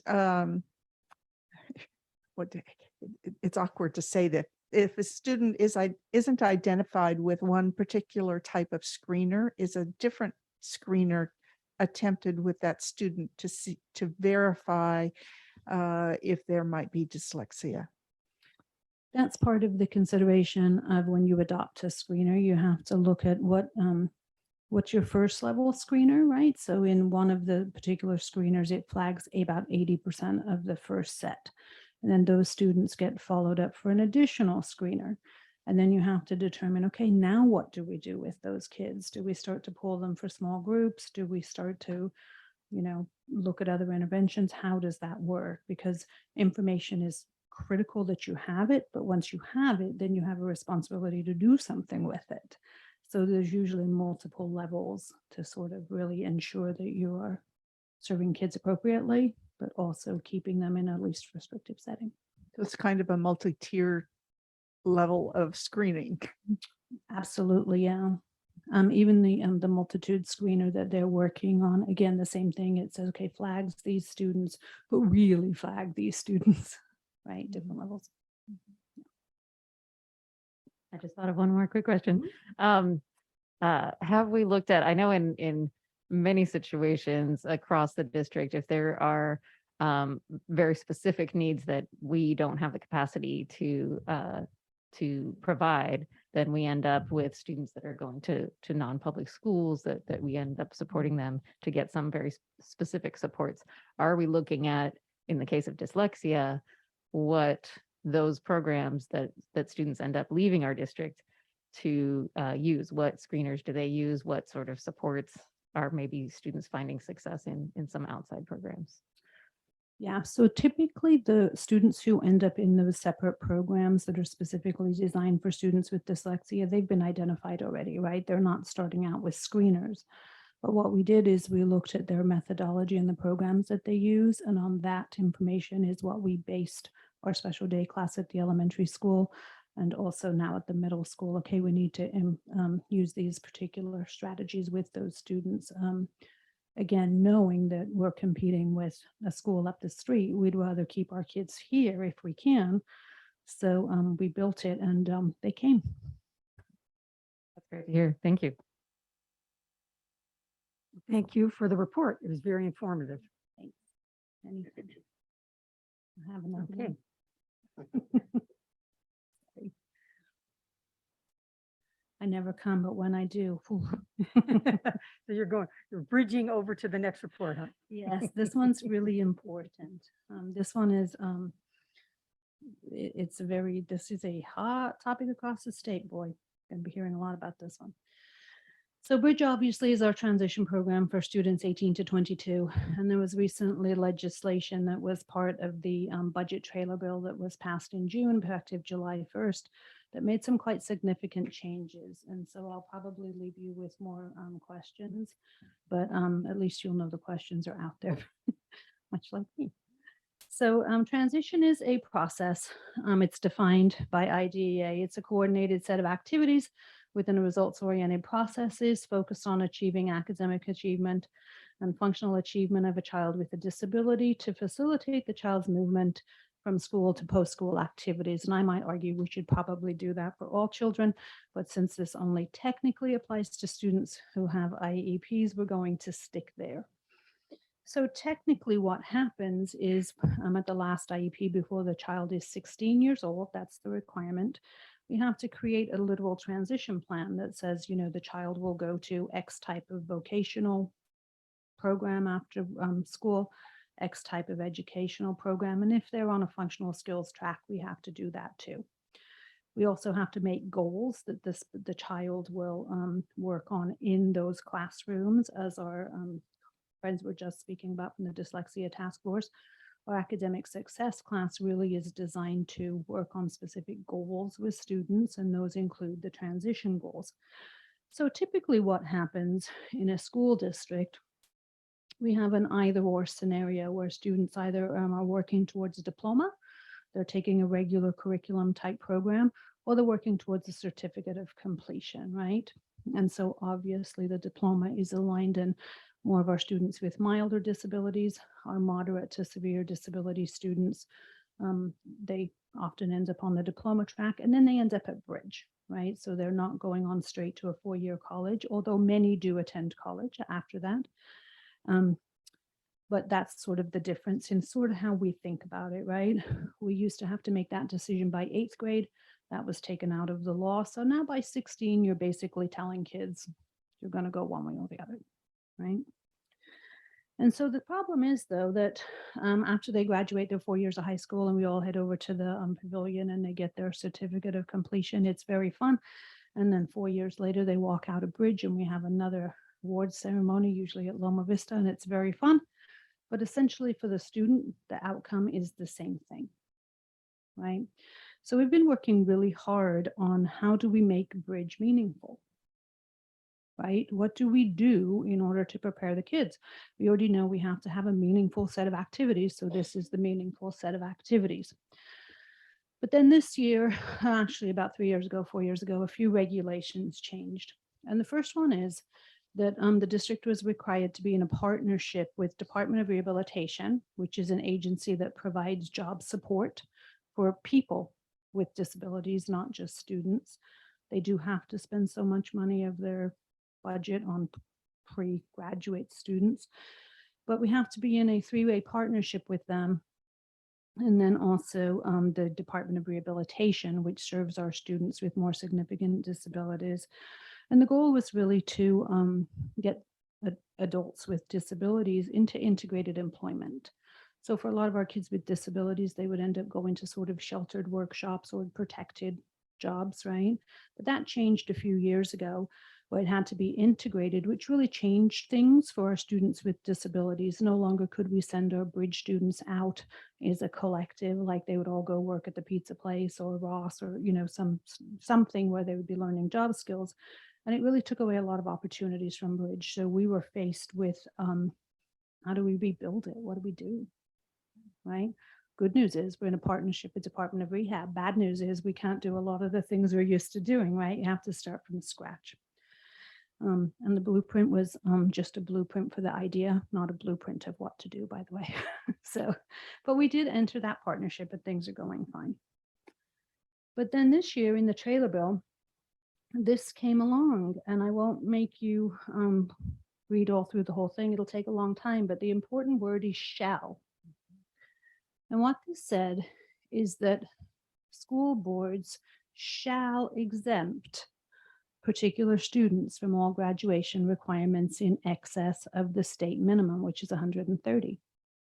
So Mount Diablo has a 220 credits to graduate. Some students are eligible for reduction in credits, like our foster youth, our homeless youth, our military youth, et cetera, et cetera. But this particular law that went through the trailer bill, and we did address this as part of our CAC subcommittee that was the Ledge Committee in the spring. We went to the legislators and we said, please don't do this. It's not well thought out. And yet here we are, they did it. So it said that we shall exempt them. So our students with disabilities who meet certain criteria are eligible to get the graduation, the diploma, be very clear, not the certificate. So it's not either or, it's just either now with the reduced amount of credits. And so there's several different issues that are around this language. One of it is that it has to be a state-defined diploma. California is we're about the 9th or 10th state to do this at the moment. The other states already have criteria for a state-defined diploma. California does not. So we're expecting probably legal challenges to come to this, right? But we still have to be prepared because there's provisions in here that means we have to act really quickly to change our board policies, and we want to make sure our families are informed and our programs are up to date. The also interesting thing about this is under special education law, typically when a child earns a diploma, their eligibility for special education ends. But because of some of the language in ESSA, the Elementary and Secondary Education Act, it is permissible for students who get this particular type of diploma to remain with us in our transition program. So now it's very possible that a student might earn that same diploma, right, when they graduate from the comprehensive school and still remain in Bridge. Our biggest fear is that they won't remain in Bridge. We want them to remain in Bridge because we know they need help transitioning to their adult lives. So we've only got two options, really. We either don't comply with the law and don't give them the diploma, which would be silly, or we make sure Bridge is amazing, right? So we're kicking up Bridge. So that's quite exciting. So just be really clear that the people who are exempt are people who take the alternative assessment. So it's basically the kids who are taking the alternative functional kind of skills curriculum. This does say it has to be aligned to alternative state standards. California doesn't have any, which is another potential area where there may be a small problem. But we are going to go ahead and interpret it for what it's meant to say, essentially, is that we will need to give that to our students on the alternative track, like our Bridge kids. This will not be available for our students who are in our resource classes or our mild disabilities who take regular standardized assessments will earn the regular diploma. That's very important because we know that we can certainly issue the diploma at 130 credits. But again, our goal is not to, our goal is to issue diplomas, but our goal is that kids learn, right? We want to make sure that they have access to all of those years of English and math and science and history, that they're prepared for whatever comes next, right? We have to make sure that's important. So then the next thing we need to do is we have to notify those the pupils before grade 10 that they might be eligible for this. So that's a little bit in conflict with that 16-year-old requirement, but it's not insurmountable, and it means we need to act this year for our 9th graders, potentially before the state regulations come out, to let them know that they may be eligible for a diploma. But even if you get the diploma, please stay with us for 4 more years. We'd like to see you We like Bridge. So then what we want to do is, we'll skip this one. As we're looking at this, we are looking to see who does this impact. We know what to do with those current ninth graders. It's absolutely fine. We can let you know that you're eligible for this thing, right? But we're waiting for regulations from the state is about what do we do with our current kids in 10th grade? We didn't notify them, but they also didn't take that alternate assessment in 11th grade, right? And also, what do we do with our students currently at Bridge? Will they then be eligible to earn that diploma? And again, we don't know. We're waiting for the regulations when language comes in the trailer bill. It's pretty broad, just like any other policy and regulations, but we need to make sure that we're ready and that we're thinking through all these as we go, right? Do we need to switch Bridge to a program that offers content level classes, right? Is that an option? Or do we put that into the high schools and then keep Bridge as a transition program? Or do we have some hybrid of both, right? So all of these are considerations for us. But what we've been doing at the Bridge program, you already know Bridge. Hopefully you've all had a chance to go there. It's a lovely place to visit. It truly is incredible. It's like a world to itself. And they run a fantastic coffee shop. But, and they also run a popcorn shop, lest I get accused of taking favorites. and also, yeah, a dragon cafe too. That's neat. So again, they serve kids with disabilities 18 to 22. Not all of those students have the same level of disability though. Some of those kids drive, travel independently, go to college, take classes, right? And then other ones of those kids have more profound disabilities, right? More complex disabilities. We really do try to focus on academic instruction, vocational instruction, life skills, community-based, community experiences, and workability. But because of the blueprint for integrated employment, workability has been just a little more limited in the scope. So what we did last year, knowing that the trail of the language might be coming, was that we implemented a system of skills-based competency certificates. And those are the areas that we have so far. But essentially what we did is we made a list of skills under each of those things. And then what we did is we said, okay, so if the child, the student, because now they're adults, can do 20 of those 20 things, they're at the platinum level. If they can do one, they're at the bronze, right? And then there's silver and gold in there too. And so what the idea was, is that we would give them a purpose to stay at Bridge, right? They would have skills that they could achieve, they could be meaningful, that could get them into a job. But also in the back of my mind, I'm thinking, okay, these might eventually become classes later. Like if we had a financial literacy one, guess what? It's converting into economics, right? Those types of things. So here's just an example of that. This is the landscaping one where they have to, use tools, leaf blowers, et cetera, right? So there's all kinds of skills in there. And that's the ranking system of levels of proficiency. And again, that would turn into a certificate they could give to a potential employer, in addition to becoming part of those coursework. We also still do the workability program, but now that's more school-based for them, although they do still do some short-term internships, which is a good thing, right? But they do a lot of skills-based things there where they take boxes of tasks, sort of those tasks that are listed within the certificates, so that those children have opportunities to practice.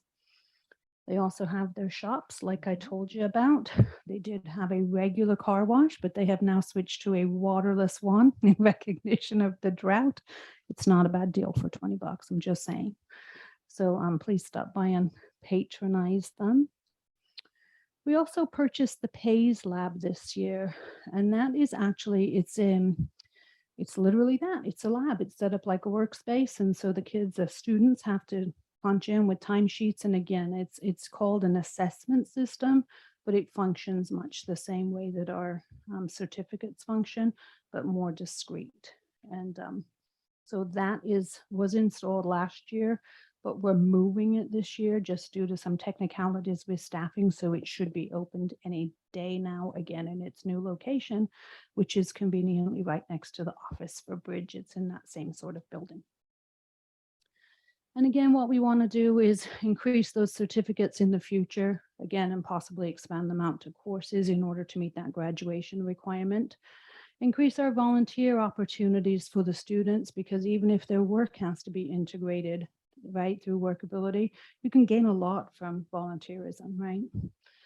And then we also are really lucky. We're working with Department of Rehabilitation now, and we're in the process of a grant with them, and they're going to fund 30 of our students for 100-hour internships each, so that they eventually can transition into jobs once they can show their skills to the employer. So that should be coming before the board shortly. We're just waiting for the paperwork to come back from Department of Rehab. So that's like amazing news for us. And that was actually instigated strongly by one of our amazing bridge teachers, Gianna Thompson. So I want to recognize her for that.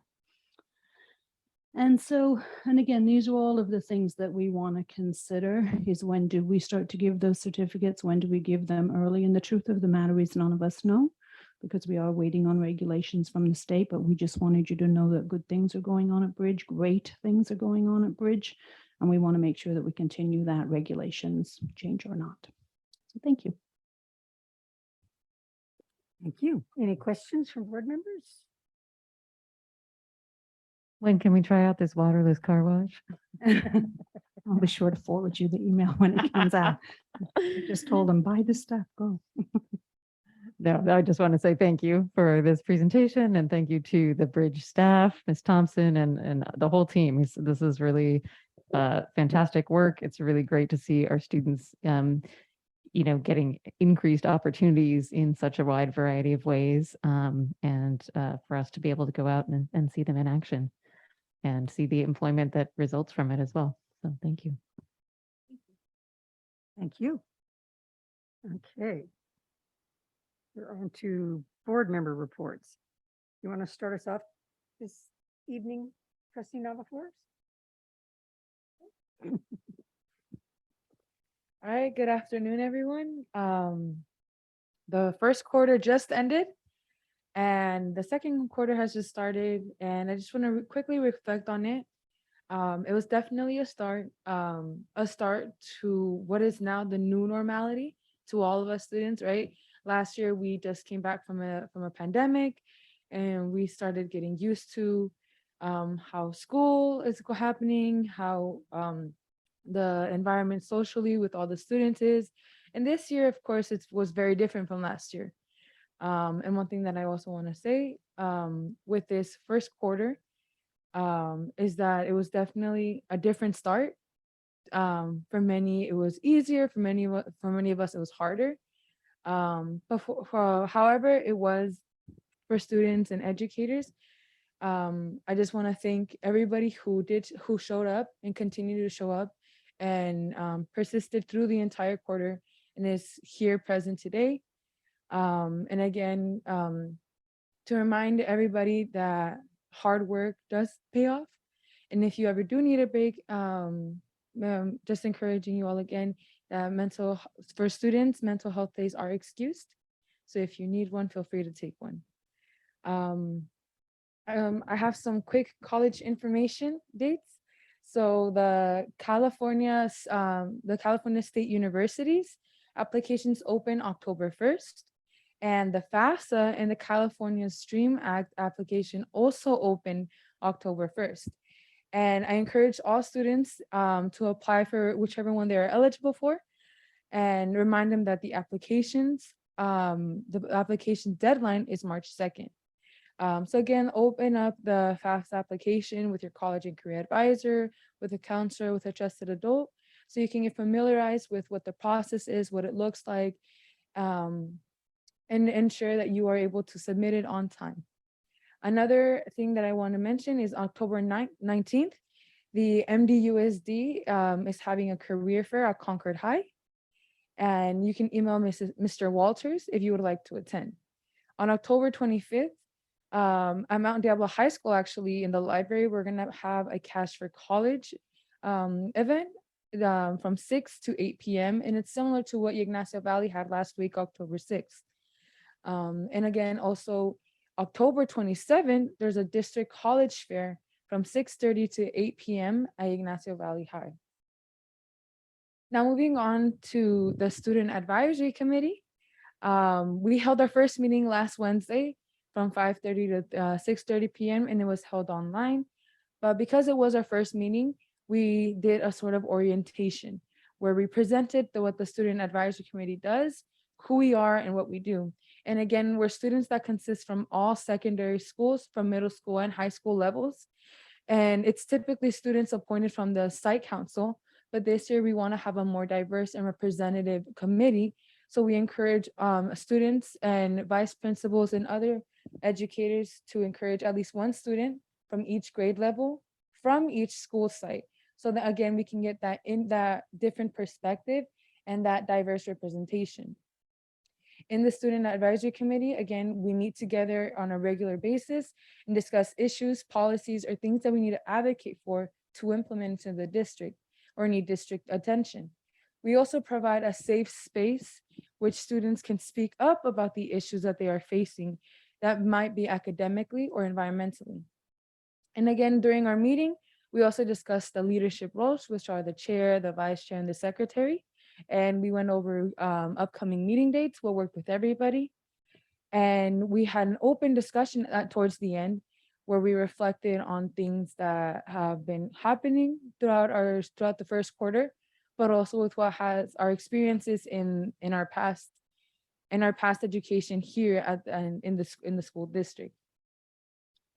And then I just want to also mention, reflecting back to what Red Ribbon Week, the city council of Concord is having a meeting on Tuesday in regards to flavored tobacco.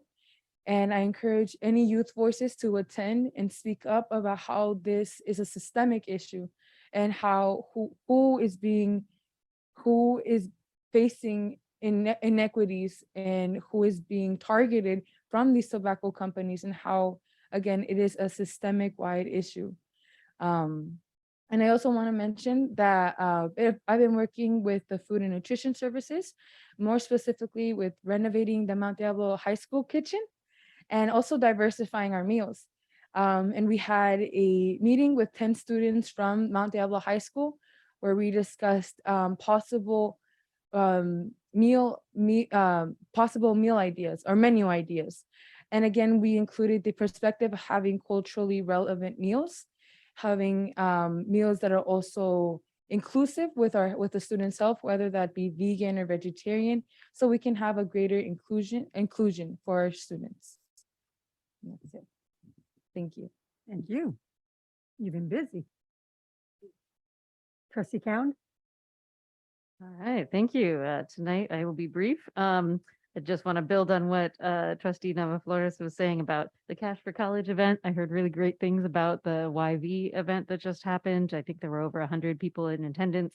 I talked to some students who I asked them what it was like and how they're feeling about the form, and they said they already filled it out. They're done. I thought, wow, okay, that is fantastic. That's what I want to hear. And so students out there, you can do it. Just check it off the list. Get it done this week, this month. The statistics are, if you fill it out this month or next month, you're going to get twice as much money as somebody who fills it out, in February or March. So go to that next Cash for College event that's coming up. And then lastly, I just wanted to give a shout out to some fabulous events that happened. That Break a Sweat run was super fun. I know, Dr. Clark, you would have been there and run it had you been in town, so we missed you. But I want to thank Manuel Lozano from Monument Impact Healthy Communities, who always warms everybody up with a good Zumba warm up, and his whole team. They had some winners with trophies of the whole event. And it was just so great to see students and teachers and community from all over the district. And then I want to thank the CAC for holding a candidate forum last week. I think they did it with such professionalism and neutrality. And the League of Women Voters, I think, is normally one of the organizations of volunteers that we depend on to hold that type of a candidate forum, and they are stretched really thin, because I think in part because there are so many more races now that we're all by trustee area, not only school districts but cities too. And so the CAC stepping in to make sure that happened was really great. It might be our only debate that we have this election year. So thank you for that. And that's all. Thank you. Okay, trustee Mayo? Thank you.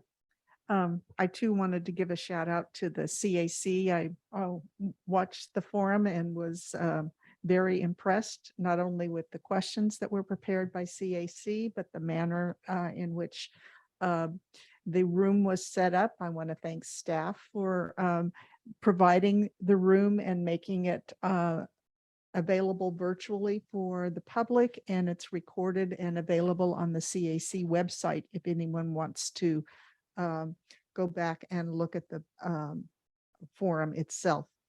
I attended the You Make a Difference conference, which was on the 10th, and listened to the keynote speaker.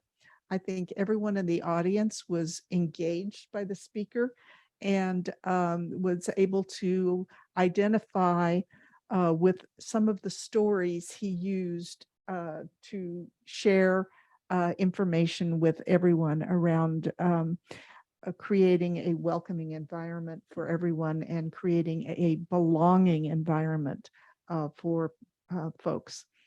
The last night, along with Ms. McFerrin, I attended the Concord Police Department's presentation on the response to emergency situations, either in our communities or at schools. And 3 officers presented there at the meeting.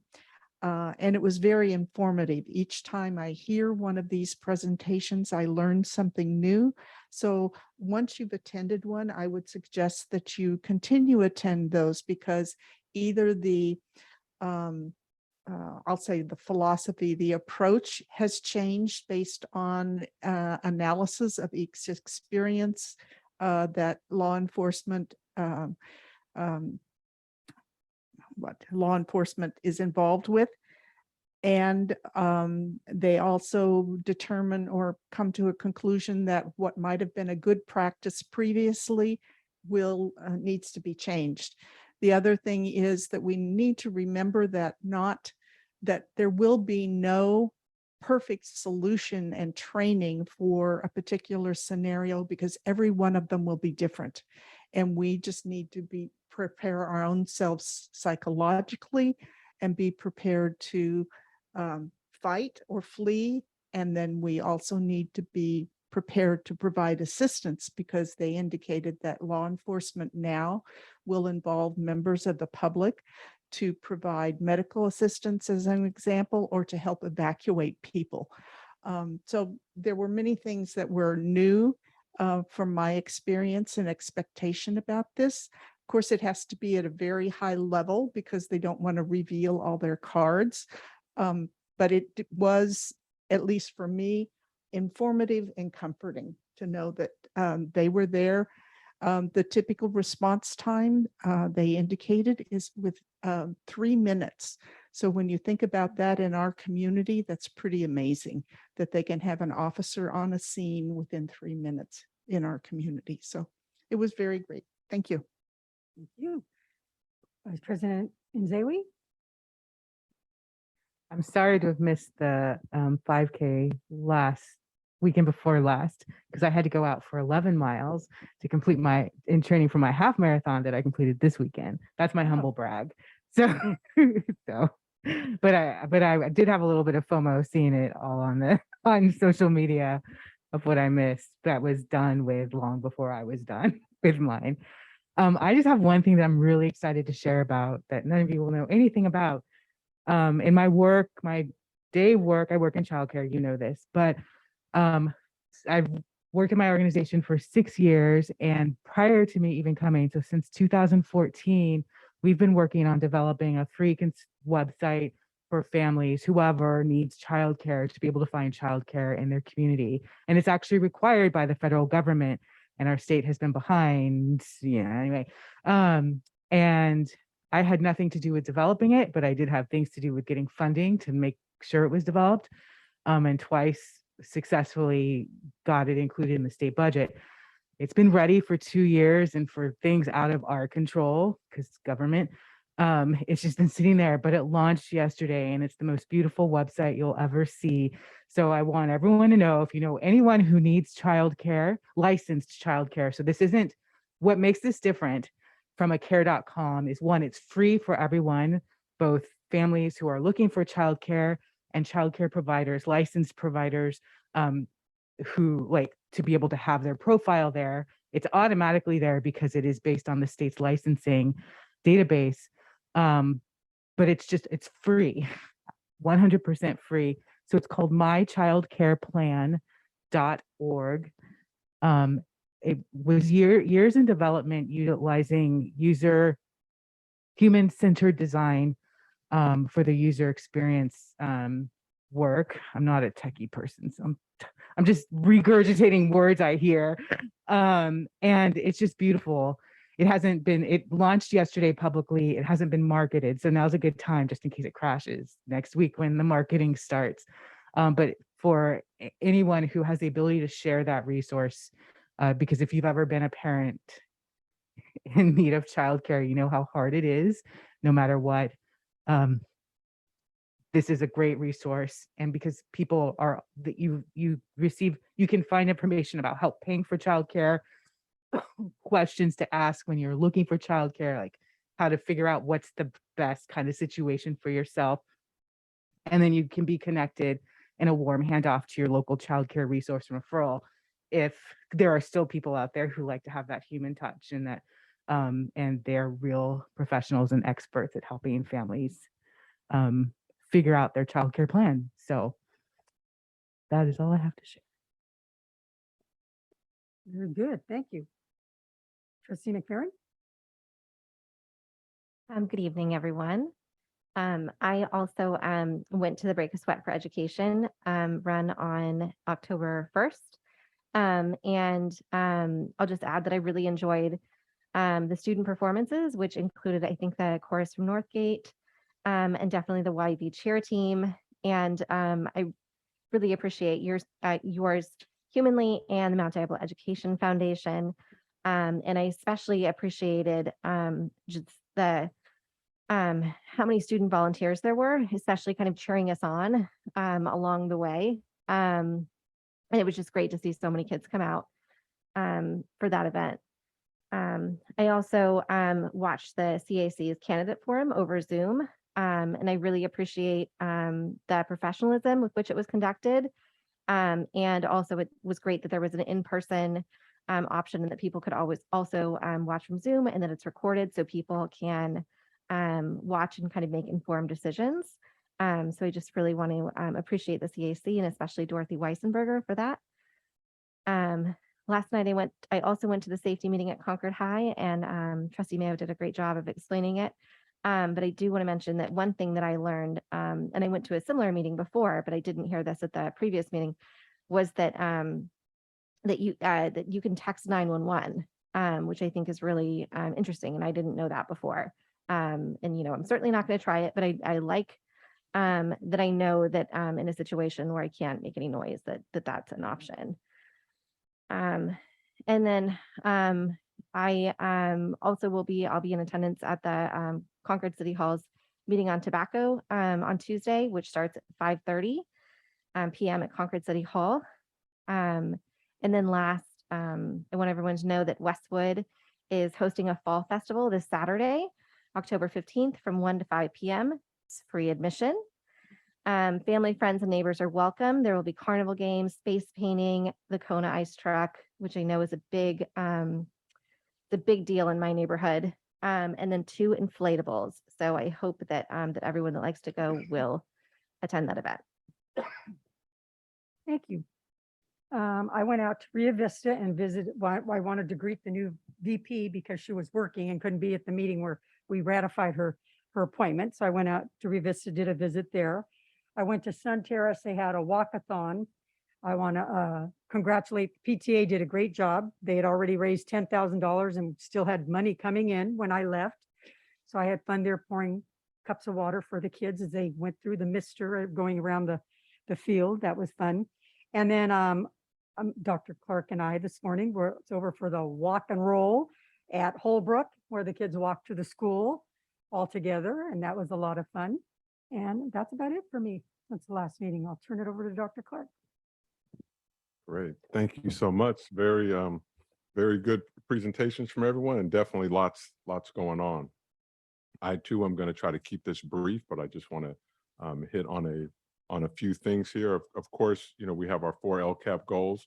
I'm going to try to focus on goal 2 during my presentation, really about high quality, culturally proficient and responsive staff will provide engaging instruction respectful of all students' backgrounds to ensure they are college and career ready. And then of course we have our CCE triangle that really highlights educational equity, learning acceleration, and social emotional learning. You should have little shirts made with that triangle. Yeah, it would be nice. We should trademark this. I want to announce, I know it's been out there a little bit, but our staff from Sunrise are going to be recognized with the Golden Bell Award. And this is a tremendous achievement for this program. This is a program where we have students there with some very unique needs, and you have a staff that's there that really puts their heart and soul into providing making sure that those students have what they need, and they work extremely hard. So it's great that they're going to be recognized by all the school boards within the state and really being recognized at the state level. So kudos to the entire team over at Sunrise Shaden Preschool. October 10th was Indigenous Peoples Day, and for most people it was a holiday, but for those who either were scheduled to come to work or chose to come to work, we wanted to make sure that we provided a very engaging and worthwhile day for them. I first want to talk about our classified staff. Our schools were closed for well over a year, and our students really suffered. But on top of that, we also had staff who suffered during that time. And so as our classified staff came back, we really wanted to give them an opportunity to let us know of all the things that they wanted training on so that they can really support their students at the highest level. And can't thank Dr. Gonzalez and Nicole Helton and her entire team for putting this together. It was well received and very positive. And so our keynote speaker, as you guys really spoke about, Ben McBride from the Empower Initiative, really talked about how you have, especially in our country and our society and our communities right now, we have so many people who are just at it, just head to head and just won't see eye to eye on certain things. And he really talked about the power of just coming together and recognizing one another so that we can recognize each other's humanity. And so again, not going to talk about anything other than that, but it was very powerful and very well received by people in that room, because I think people are experiencing that when they turn on TVs and just in life as it's going on. But on top of that, there were 48 one-hour sessions throughout the day that folks could choose from. And these are just a couple of them. I could not write them all down and keep this under a manageable time frame. But you can see ARIES training, de-escalations of students, intruder training, gang and drug awareness, communicating with colleagues, updating school websites, mindfulness, just a plethora of sessions. Let's continue on. Seizures and EpiPens, how to respond. CalPERS, planning for retirement. We have an aging workforce in some of our units, and so we want to provide those that information to them. Understanding autism, preparing for the next job so that our people can continue to promote, or if they need to go outside the district and find other employment, that we're preparing them for that. And so we had a session on that. The new B+ and et cetera, it really went on. It was truly a wonderful event. And the feedback that we got was extremely positive. And then just to sort of touch on our certificated staff, mainly our teachers, Staff really worked hard to put this together. Absolutely, we are in a teacher shortage. Some quick numbers, San Ramon has 474 postings on EdJoin. Pittsburgh, 113 posting on EdJoin. Small, tiny little Walnut Creek has 52 positions posted on EdJoin. Antioch, 312. And we're right along there with them, right? And so these are challenging times for everyone. So we still need high quality staff to meet the needs of our students. And so for certificated staff during the PD day, these were some of the topics that were hit, whether it was elementary school, middle, or high. Some were a little different, but definitely MTSS. We're continuing to look for ways that we can continue to support students. Professional learning communities, which really helps our staffs work together in meeting their goals. Obviously, the IABs, FIABs, emotional disturbance eligibility. And I'm going to talk a little bit about that in the next couple slides, but also about our equity journey, right? About, biases and things like that. And sometimes people may not understand when they make a comment that they're actually, being biased and stuff like that. And so I think it's we need to continue to do that work. We need to continue to accept students where they are and colleagues where they are. We have, many different students from different, countries, backgrounds, languages coming into our schools, and we have to be ready to meet that moment. What else? This was the language builder. That's for our TK folks. So again, getting our students to be able to communicate and be able to, work and talk about stuff. We also, I'm just going to share kind of our data protocol, because in many of these sessions we did, share data, and you can't just put data in front of people and just expect them to, just to draw conclusions from it or make assumptions or determinations or whatnot. So these are some of our protocols. So really examining the data, what do you see, and has a couple of bullets there about avoiding judgment. Let's use chart paper just to list. If interpretations do arise, let's provide clarifying evidence on that. And then it allows us to dig a little deeper, right? So what does the data suggest, and what assumptions can we make about students and their learning? What sense of what the data is saying and why? And let's listen to each other and offer interpretations. And then, of course, this is what I think, most teachers would want to talk about when they're talking about improving their student outcomes. But what are the next steps in your classroom? What strategies might be most effective? What else would you like to see happen? And again, these are meant that our colleagues are working with one another going over this information. This isn't a sit and get. This is, all collaborative and interactive work that's being done. But again, what does this conversation make you think about for your own practice? And of course, what are the implications for equity? And then again, what did you learn? And teaching, questions of equity come up. What tools and support do you need for next steps? And then just to kind of wrap it up on this area is how to view the results and reports. So we often give out different reports and spreadsheets and whatnot. And this particular line has a link. So where it says staff manual, there is a manual there so people can really see what the reports are saying. But so just a very successful day. We heard very positive feedback on it. I actually attended. I spent the morning with the classified staff, and then in the afternoon went to a session, over 2-hour session with our psychologists and other behaviorists. And there was an extremely dynamic speaker there who was speaking about student mental health. And it's so important that we remember that our students were locked out of schools for over 1.5 years. And this was his topic. These are not my words. This is coming from him. So the topic of the session was emotional disturbance eligibility. best practices and associated issues by Dr. Brock, PhD, who has been in the profession and is working at the college level now. But our students are suffering, right? And they are suffering from, there's increase in violence, there's increase in isolation, there's lack of communication skills. They've lost loved ones within their families and matriarchs and patriarchs.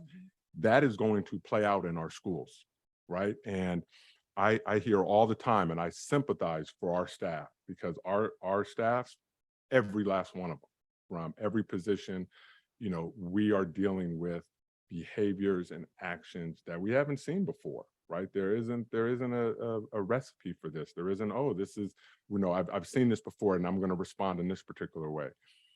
But with that in mind, we also have to think, what is that doing to our students?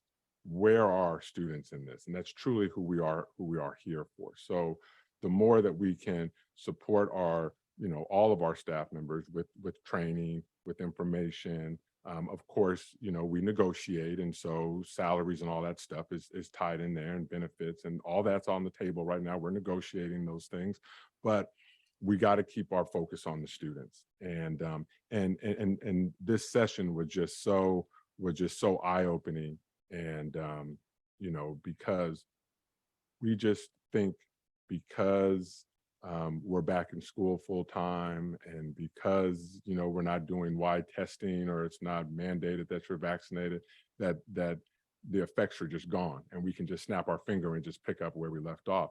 Things are not going to be the same. We are moving forward. Things are going to look different. They're going to look different in our district. I was very pleased to hear the two ladies who were talking about dyslexia, that their kids are in our district and they're receiving services, right? I'm sorry about fourth grade music. It's not in the plan to come back. We're going to do other things and do different things. So again, we have an opportunity to meet the needs of our students and our staff, and how can we best do that? And again, if you have varying opinions and various sides, I think we can take, kind of homage from what our keynote was talking about just coming together and working together for the betterment of our students and our communities. So lots going on. I totally get it. We have lots of work to do. I see the team in the, in the audience here, late at night after we've all, we were out walking at 7 a.m. this morning or whatnot, but it's been a long day, and these are long days. There's a lot of things going on, but there's a need there. And so just appreciate the work of all of MDUSD, all of our staff members, from every single position, and hopefully those who attended got some good nuggets on Monday, and we'll continue on. That concludes my report. Thank you so much. Thank you. Yeah. Okay, that takes us to the consent agenda. Items under the consent agenda are considered routine and will be approved or adopted by a single motion. There will be no separate discussion of these items. However, any item may be removed from the consent agenda upon the request of any member of the board and acted upon separately. Having said that, does anybody wish to pull anything from the consent agenda? If not, I'll entertain a motion. I move that we approve the items listed under the consent agenda. Second. Okay, we have a motion and a second. Trustee Nava Flores. Yes.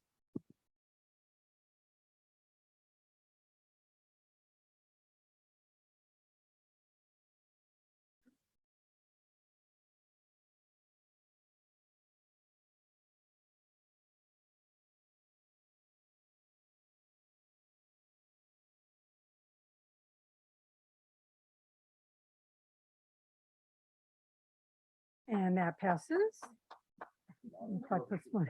Yeah, there was a lot of services. I do want to recognize maintenance and operations. That we have many notices of completion from a lot of great facilities work over the summer. Okay. That takes us to 18.1, review and potential approval of budget advisory committee bylaws. Yes, and I have Dr. Gonzalez is going to take these next two items. So what I wanted to share about the the update to bylaws. What we ended up doing a couple months ago was taking a look at the bylaws, and then we realized we couldn't find any bylaws. And so we went through as far back as we could with, I mean, we talked to a lot of people who have been around for a very long time, and we could come up with no bylaws. So what we started to do as the budget advisory is I found some draft ones from other school districts. I drafted something, we brought it together, we all discussed it. We found out exactly what wasn't working. We brought it back to the last meeting, and it was approved by that group as a recommendation to the board to actually approve the bylaws. So then we would officially have bylaws that we could follow. Any questions?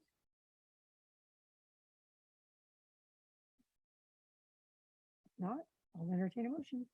I move that we approve the Budget Advisory Committee bylaws. Second. We have a motion and a second. Trustee Nava Flores. Yes.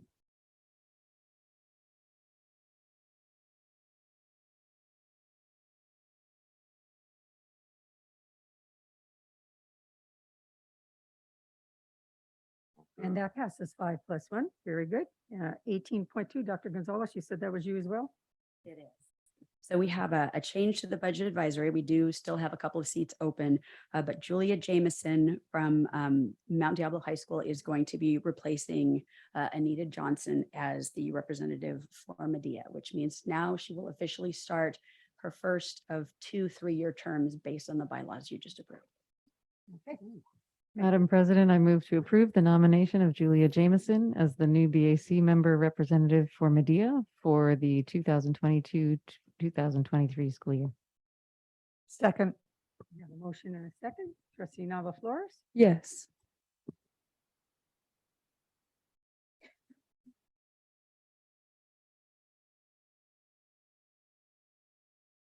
And that passes 5+1. Is that a 6-year commitment? Did I hear that correctly? Okay. Well, I think she's eligible to do Yes, for 2 3 years. okay, good. Don't scare her away yet. She Okay, just started. Okay. 18.3, review and potential approval of purchasing and warehouse reorganization, staffing increase, and job description update. Dr. Clark. We have Elizabeth McLaren is going to present this item. Good evening, Board and Dr. Clark. Elizabeth McClanahan, I'm your Director of Purchasing and Warehouse.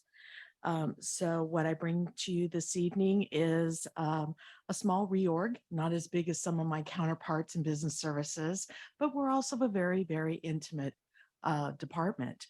I only have 10 staff members. So some people don't realize that when they realize that I'm just going to list a couple of things that my amazing, just the warehouse side does for us. They handle all the receiving, tagging, and distribution of all our fixed assets. They process and deliver all warehouse inventory orders. They distribute and store textbooks, Chromebooks, laptops, PPEs, and commonly used materials and supplies for the district. They manage all surplus inventory. That includes books, technology, furniture, and etc. What does that mean when we manage it? Means that if a site has something they don't need, we bring it back to the warehouse and we see if we can find a new home for it. That also means if it isn't something that's usable anymore, it has no value, it's broken or damaged, spoiled, that we properly dispose of that item.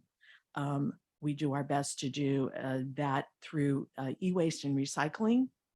If it does have value and the district does not have a need for it anymore, that's when I turn to an auction of surplus. So those are things that we handle in there. We also handle all the site-to-site moves for all districts and departments, among other needs as assigned. So with that being said, this is run by 3 gentlemen. 3. I've got one guy who runs he stays in the warehouse and receives all the incoming and outgoing and manages the distribution routes. The other 2 are on the road all day, getting this stuff out all day. So that works, except when somebody gets sick or injured, then I'm down to one guy, and it snowballs, and it has, Scott and I, my lead warehouse guy, take great pride in being able to serve our sites and departments quickly and efficiently, getting supplies and materials they need and getting rid of the things that they don't. And it's made our jobs very, very challenging in doing this. In 2019, we did have a warehouse supervisor. That person, that position was dissolved when they created mine, and thought that those roles could be handled by mine alone. I've been juggling it. I've been doing the best I can, but I feel that I'm not doing the district a great service in that I am spread very, very thin in doing this, and my hours are long, to say the least. I would like to present that we bring back that warehouse supervisor position, not only to handle the management of the warehouse, but also to be able to handle and control our fixed assets in more details.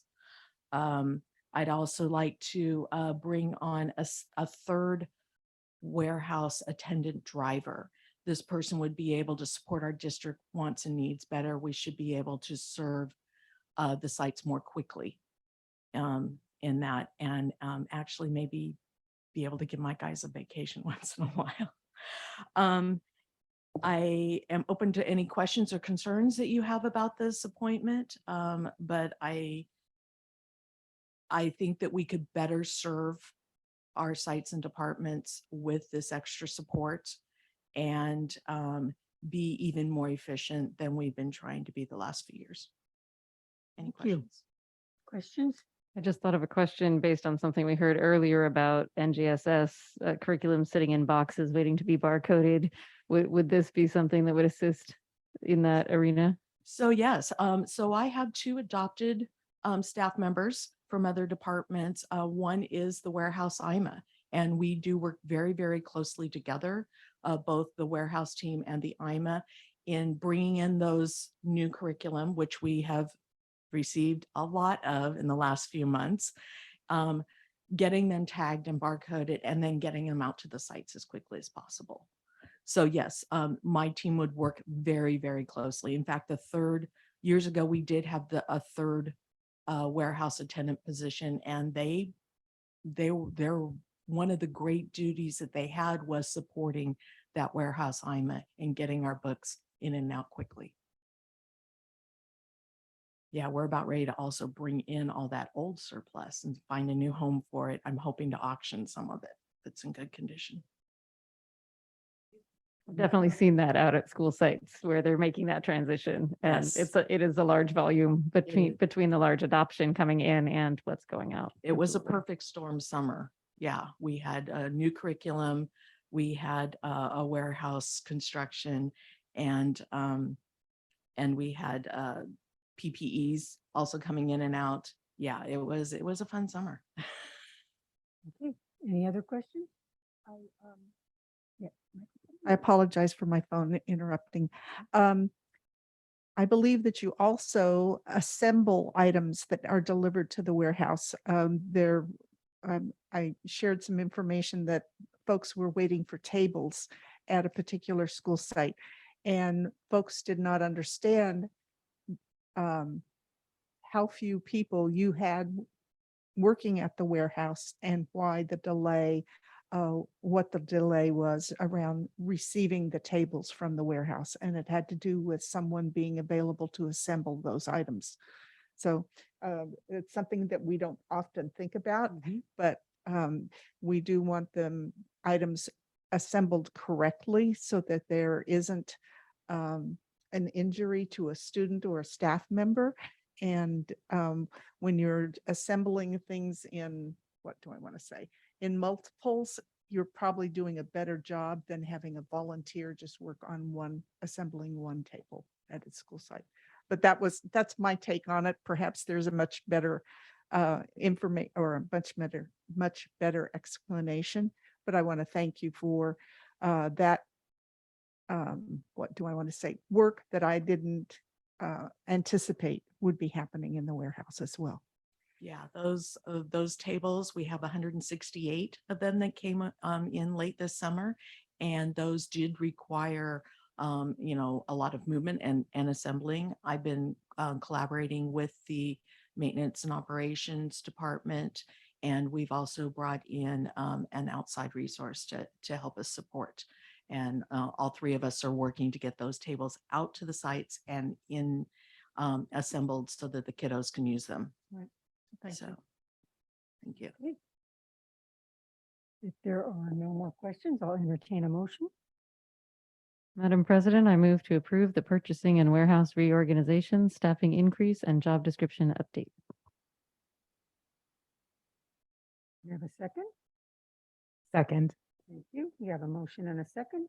Trustee Nava Flores? Yes.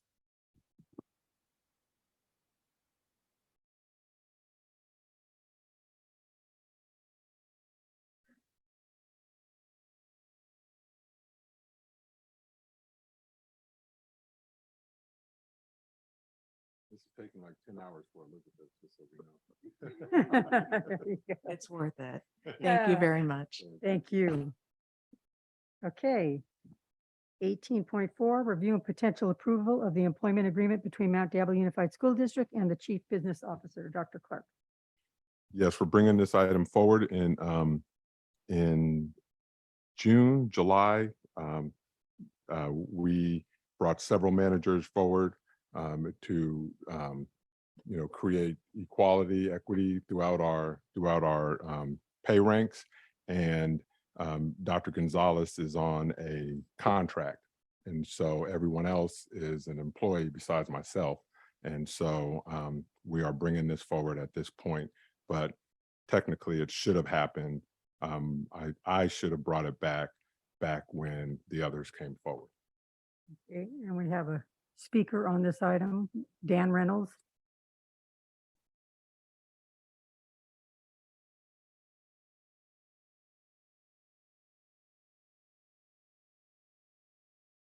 Hello again.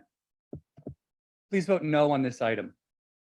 As a board, you approved the appointment of the current CBO in December of 2019 and an employment agreement with the current CBO in January of 2020. That agreement, dated January 13th, 2020, states that the CBO would be placed at range 47, step 5 of the classified management salary schedule. The salary for 47.5 as of that day was $172,447. You gave this person a salary beyond that then. Your CBO's first salary here was $174,170. That was the salary you would pay a fifth-year CBO who had worked in this district for 5 years, and you gave it to a person who had been working here for 20 days. Since that day, due to the work and efforts of the educators in this district who work in our schools every day with our students, the salary schedule for every employee in this district has gone up just over 9.5%. It has gone up for the teachers who fought tirelessly for that raise and for the district admin who threatened them during that fight and who spoke down to them and about them in these board meetings and sought to pay scab strikebreakers more than you pay your first-year teachers. Everybody got the 9.5. That means that range 47, step 5 has gone up just over 9.5%. You have given your failed CBO who gets basic math wrong and who misleads the public and who every unionized employee group in this district has voted no confidence in overwhelmingly got the same 9.5% increase. Range 47, step 5 is where your CBO should still be. The rules of the salary schedule for those employees say that you only move beyond step 5 when you have been an employee in this district for 5 years, 8 years, 11 years, and so on, all the way up to 30 years. This person has worked here for 2 years and 10 months. Now tonight with this agenda item, you are being asked to pay that person on career increment 30. You are being asked to pay someone who has worked here less than 3 years the same that you would if they had worked here for 30 years. This is not a fix. This is taking someone who is on a salary schedule, who was the day they were hired, said range 47, step 5, and now you're going to pay them at range 47, step 30, when they have been employed here for 3 years.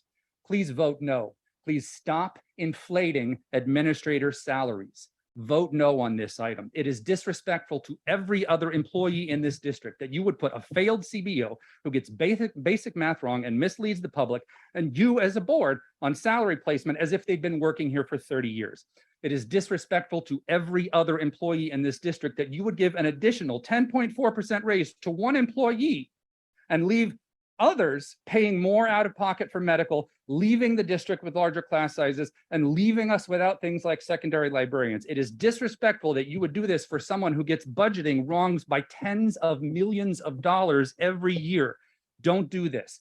Don't disrespect your employees. Vote no on this item. Thank you. Okay.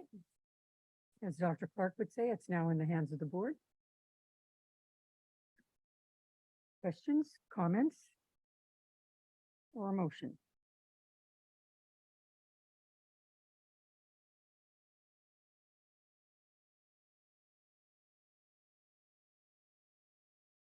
Madam President, I move that the board approve the employment agreement between Mount Diablo Unified School District and the Chief Business Officer as presented.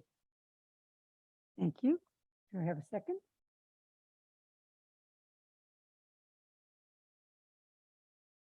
I'll second. I have a motion and a second. Does our student, she can, okay, very good. Trustee Nava Flores? I abstain.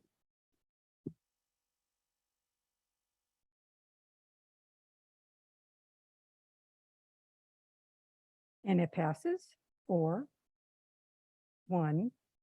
with an agreement from our student board member. So, okay. Abstention. Okay. So according to my agenda here, that concludes our meeting for the evening. So I do have something to say about future agenda items. Sure. Madam President and Madam Vice President, I apologize. I had sent you both a draft agenda that had 2 items that we as a cabinet were not able to approve in time of posting. And so therefore they were left off. And so those items will be back on the next agenda. So we want to apologize for that. No problem. Thank you. And thank all of you. Although most of you work for us.